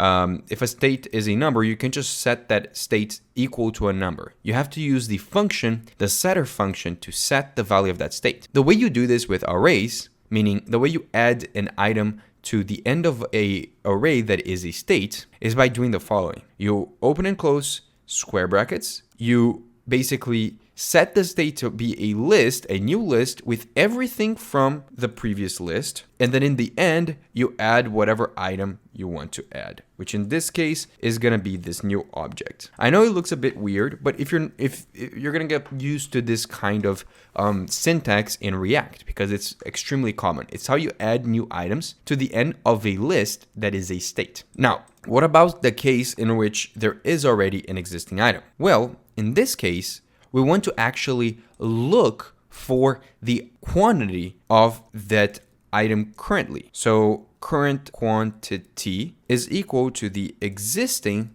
dot quantity. And then what I want to do is I want to return. And then what I want to do is, instead of adding an item to the end of the list, I actually want to set the cart items list to be this new list, which we're going to create here. Call this updated cart items. And we actually have to use the cart items and map through each element to alter one individual element inside of it. It's a bit weird. Again, telling you guys, a bit weird when you're dealing with lists and states, but this kind of stuff gets in your mind after a couple tries. We're just trying to update an item in a list that is a state. And to do that, we have to use the map function. So we're going to map through each item, and we're going to find the item that we're trying to update by checking to see if the ID is equal to the product ID. And if it is, we want to update it by setting the ID of it to be the same of that it is right now, so the product ID. And the quantity is actually going to be equal to the current quantity plus 1. We're just adding 1 to it. Current quantity plus 1. Now, we have to add an else case. What happens if when we're mapping through the items and it's not the item that we want to change? If that's the case, right, in the else case here, we just want to return the item. So we don't want to change anything in it. The whole logic here is we're going to create this new list called updated cart items, in which is basically the previous list, but we loop through it. We find the item we want to change. We change it, and for every other item, we keep it the same. And then all we have to do now is just set the cart items to be equal to that updated list. I could technically do this entire logic inside of here, but I thought it would be easier for you guys to see with it being a separate item. Now, we're going to pass both the cart items and the add to cart as part of this context. So we'll add here add to cart, and let's make use of it. So the first thing we can do is we can make it such that when I click on this button to add to cart, it adds to cart. Now, there's a couple easy ways of doing this. First, when I go into the product card, in the add to cart button, I can now add an on click and call that function. But where do I get that function from? Well, I get it from the use cart hook that we created. So use cart. Now, the problem with that hook is that this is not inside of the cart provider. So if I go here to the cart context, right, we have this use cart hook, we have everything right, but we never put the cart provider around our project. So I'm going to put here cart provider, wrap everything around so it has access to it, and then we can save this. Now in the product card over here, we can now import the use cart as a hook, and it will show up here for us to import. This will give us access to the add to cart function that I can call when we click on that button. So when we click on that button, I can call the add to cart and pass in the product.id. Now we are over here, and if I click on this button, it should work. But there's no way for us to know immediately if it's working. One quick thing we can do is in our product card over here next to the button, we can try rendering how many of that items are in the cart. How do we do that? Well, we can get a cart quantity for that product, sorry. The way we do that is we can get here the cart items. We can find that item, so const product in cart, and we can look for it by saying cart items dot find, and we find the item in which the item dot ID is equal to the product dot ID. And when we find it, if it exists, we can just show the quantity here. So if product.id exists, then actually I'll replace this entire thing here with that. I'll say if product in cart. Oh, I wrote this wrong. It should be product in cart dot. If it exists, then I want to render here a parentheses with an object saying, and by the way, I'll put like a, can you go back to when I was over here? Like right when I was over here before I put this. Now I can come here and I can change the name of this to product in cart. And what I can do is I can just get a label here where it's like const product quantity label, set it equal to this. If the product in cart is true, then we set this label to be equal to the following. I'll use backtick so I can put JavaScript inside of it, and I'll put a parentheses, a curly brace, and actually I'll put a parentheses, and then I'm gonna insert JavaScript in it like this, and I'm gonna look for the product in cart dot quantity. If not, then I'm just gonna render it as like a empty string. Now I can put this inside of here right next to the add to cart, and you'll see that if there is an item in the cart, then it will show that as the label. I can keep adding to it and it will show up, but only for the item that I add to cart. If there's nothing, if I never added the lep.stand, it defaults to the empty string. So this is a quick nifty way for you to do this. You can add this to different parts of your app as well, and it works pretty well. The only other place that we would want to show the add to cart functionality is, for example, in the details over here, we want to be able to add that product to cart. So I can come here to the individual product details page, and in here I would want to call for the same logic we have here. Copy this, put it in here, call this hook, call everything. I'm gonna also import the use cart in here that we can have access to the hook, and then I can just call this add to cart when the user presses this button. So on click, I can call add to cart, pass in the product.id again. And I can also just call the product quantity label right next to the label here as well. And you will now take into account the amount of the item that is in the cart. Now, is it not working? If I add this number here, it does work. But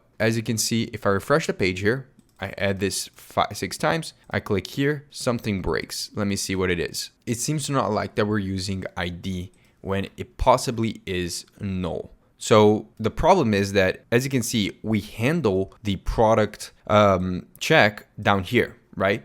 So we try to check for the product ID before we handle that it possibly is null. So I want to copy this. I'm going to come here and pull it below the check for the product so that it always works out that when we check for this product ID, we already know that the product is not null. So I'm gonna add this item to cart. I'm gonna click on view details, and you see that the cart shows here the same way it shows in the home screen. So perfect. Now it's time for us to build the checkout page. Now, for the checkout page, it's gonna be a lot of UI. So we're gonna go a little bit faster than we went through the previous parts. For this one, we are going to need to get the use cart hook. So I'm going to come here and I'm going to import the use cart hook at the top because it's going to be the fundamental part of this entire component. Then for the UI here, I want to replace this, and on this div, I'm going to put here a class name of page. Then we're going to have here a div with a class name of container, then a h1 tag that is going to be the title for this page. This will have a class name of page title, and the element inside of it is going to say checkout. Then we want to have something a bit different, which is a div for the checkout container. So I'm going to say checkout container, and inside of the checkout container, we're going to have the checkout items. So I'll say checkout items. Perfect. Then inside of the checkout items, we're going to have an H2 tag that says order summary. And for the order summary, we basically want to display all of the different items that we have on our cart and the quantities of them and a little bit of like their information, such as their image and their name. Now to do that, we're going to need to use the use cart hook. However, what we get back from this use cart hook is going to be a little bit different than from what we have right now. Now, what do I mean by that? Well, right now, if we go here to our context for the cart context, the cart items is just a state with some objects. Now, this is going to change a bit because we want to create a function that because we want to create a function that loops through the cart items and it transforms this list of objects into a list with information about each product that is in our cart. So a more complex version of this cart items. So to do that, I'm going to create here a function. We're going to call it get cart items with products. And when called, this should return the following. Now, I just pasted here, but I'll explain to you guys exactly what this does. This will loop through the cart items, map through each of them, get the item, and it's going to return a new cart items array that it not only includes, for example, the ID of the item, but it also includes the quantity and the full product information related to the item. Now, we're going to then filter so that it only shows the information about the product. Now, to do that, we utilize this get product by ID function that we created over here. It requires us to just pass an ID and it will give us product information in our fake database. I'm going to say import get product by ID from, and then I'm going to go back twice. I'm going to go back to data and we're going to reach for the products file. Perfect. Now we're going to pass this as a function that we can call over here. Then in our checkout, we're going to call the get cart items with products, and I'm going to create our new version of the cart items, this time utilizing this function. Now, what does this mean for us? It means that with this function, we can loop through all of the items in our cart and have access to the product information for each of them. So I'm going to get here the item, and for each of the items, we are going to render here a div that has a class name of checkout item. And as you can see, when I close this and I put like a random text here, it should calculate how many items are in our cart, but how many different items are in our cart, because each item individually are going to show up in one single slate. So if I add here multiple items, I don't even need to add multiple quantities of it. I'll just add multiple. You'll see that each of them are going to be represented over here. Now, what we need to do now is display how we want to display each product, right? Now, since I already went through how to display information inside of a list on our product card inside of the components folder, I am just going to paste here the different parts that we want to display for each product. For example, the first thing we want to display is the image. So for each product, we're going to see here an image. Next thing we want to display is information about the name of the product and also the price of them. So we're going to create this div over here, call it checkout item details, and put in an H3 tag that includes the name of the product and the price of the product. Now the next is going to be a bit different because we want to include buttons, action buttons, that is going to allow us to directly alter the quantity of how much of each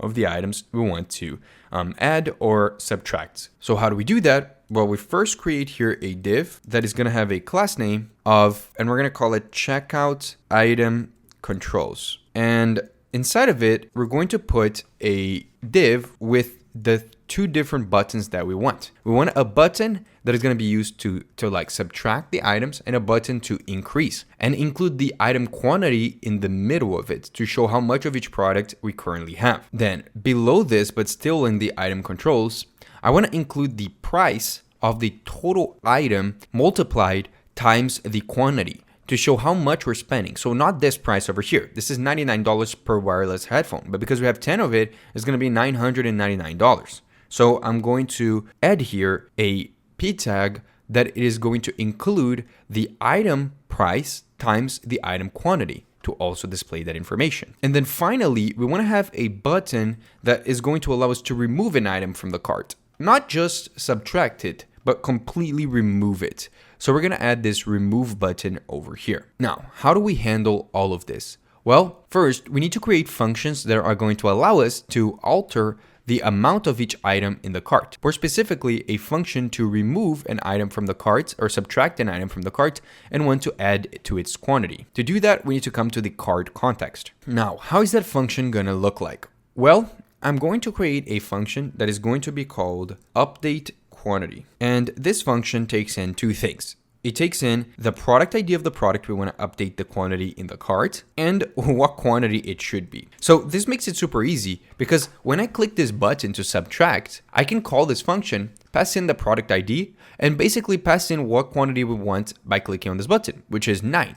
How do we get that number? We get the current quantity and subtract it minus 1. That's how we know we want to subtract it. Same thing with adding it. We can just call this and get the quantity and add 1 to it, and that's the quantity that I want to have. Now to do that, it's pretty simple. I just set the cart items to be equal to the cart items, and then I map through each of them, and I find the product that we want to change, and we just update the quantity to whatever is passed over here. We've done this before. However, we also have to handle the fact that if the user tries to put in the quantity and the quantity is less than 0, we don't want to continue subtracting it, because if this is 0 items and we want to click on it again, or even if it's just 1, and I click to subtract, I want it to be completely removed from our list. So if the quantity is less than or equal to 0, we want to handle it separately instead of just subtracting it like over here. Now,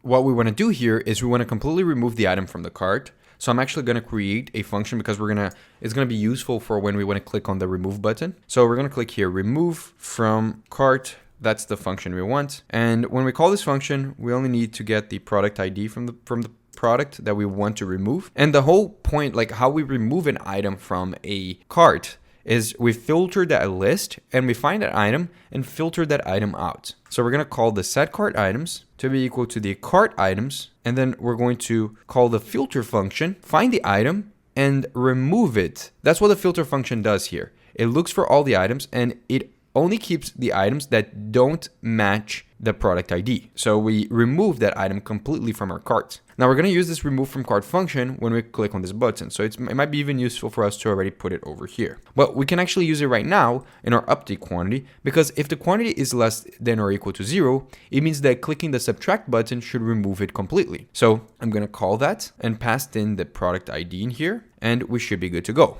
Also, just so it doesn't try again to do this, we want to early return so that it doesn't continue moving forward. Now we're ready to pass this function over here, update quantity. And in our checkout over here, we can call this function update quantity by first coming up here and requesting this from here, update quantity. We'll also request the remove from cart function. And in the plus and minus button, we want to add an on click that will reflect what we want here. So what do we want to happen when I click on the minus button? Well, I want to call the update quantity function, pass in the item ID, and for the item quantity, I want to update the quantity to be 1 less than what it is right now. So I just access the current quantity and I subtract the minus 1. You see that if I do this with this one, it should now become 9. The whole price should update and everything looks fine. Now, how do I make it go bigger? Well, it's pretty much the same thing. So I'll just come here to this button and I'll just paste this. But the only difference is we want to increase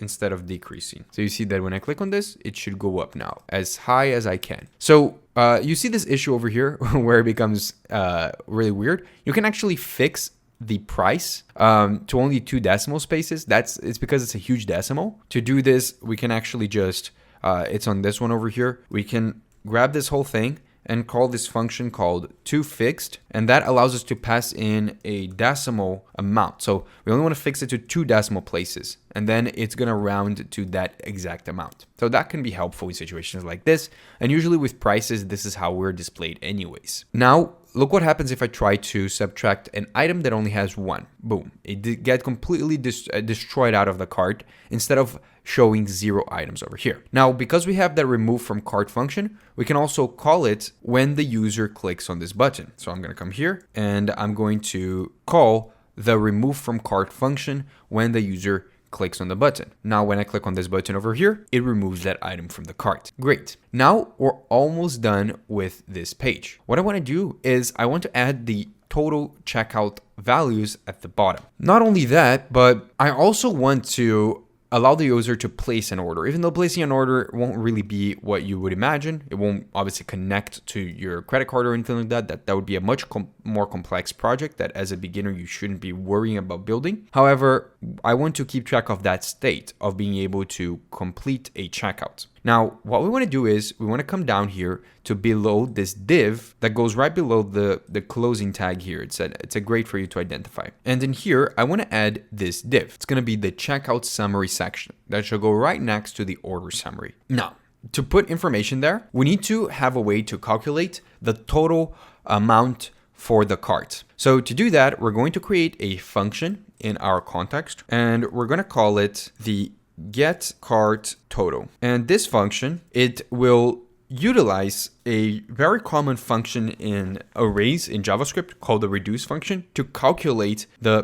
price of all the products combined with their quantities. Now, how do we do this? Well, in this get cart total, we're going to get here a function called total. And in this, it's not going to be a function, it's going to be a value. And we're going to set it equal to the cart items, and we're going to call the reduce function. Now, what the reduce function does is it's going to loop through each cart item, starting with a total amount of 0. Now, we're going to set the total amount here by putting a comma and giving its initial value. The reduce function will allow us to loop through this cart items list and accumulate a value as we move through it. Now, what value do we want to accumulate and how do we want to accumulate it? Well, with the reduce function, it allows us to access a callback function in here that gives us a total value and each individual item on the list. This allows us to create this function that calculates the total amount and it keeps adding to it. So to do that, we need to first get the product for each item. So I'm going to say product here is equal to get product by ID and pass the item.id. Then I want to return for each individual stage the total that we've been accumulating plus, and then I'm going to need to calculate what the price times quantity is going to be for this product. So plus, and then I'm going to say product.price times product.quantity. However, get product by ID might return null because maybe for some reason it's returning null. It's not guaranteed. So we do have to check here if product is not null. If it is not null, we do that calculation.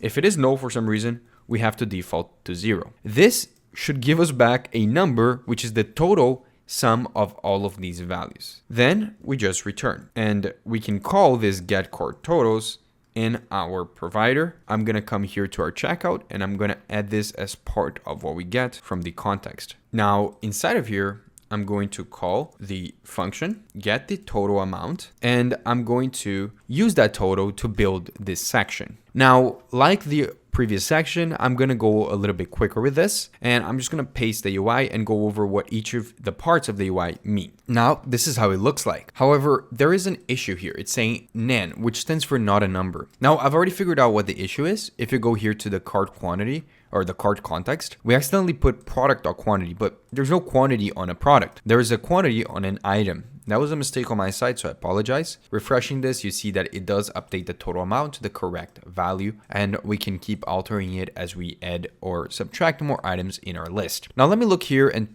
go over what each part means. So we added a total title, a subtotal, which we just got the total to be the value. It's the same thing.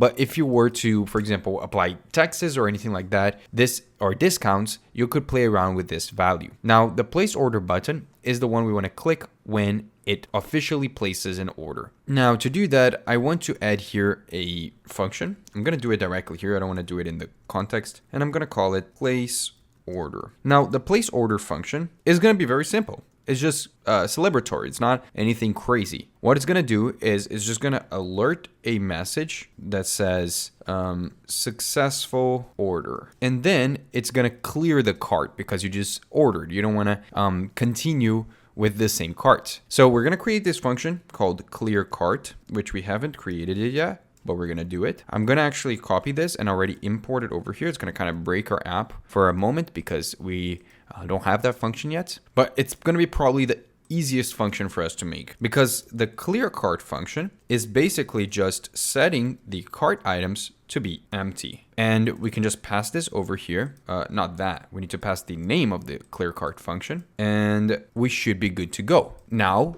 if I place an order and I need to call this function when the user clicks on the place order button, it should show that commemorative section. On click, place order. And as you can see, when I click place order, this happens and it clears the cart. Perfect. So this is pretty much it for the code of the website.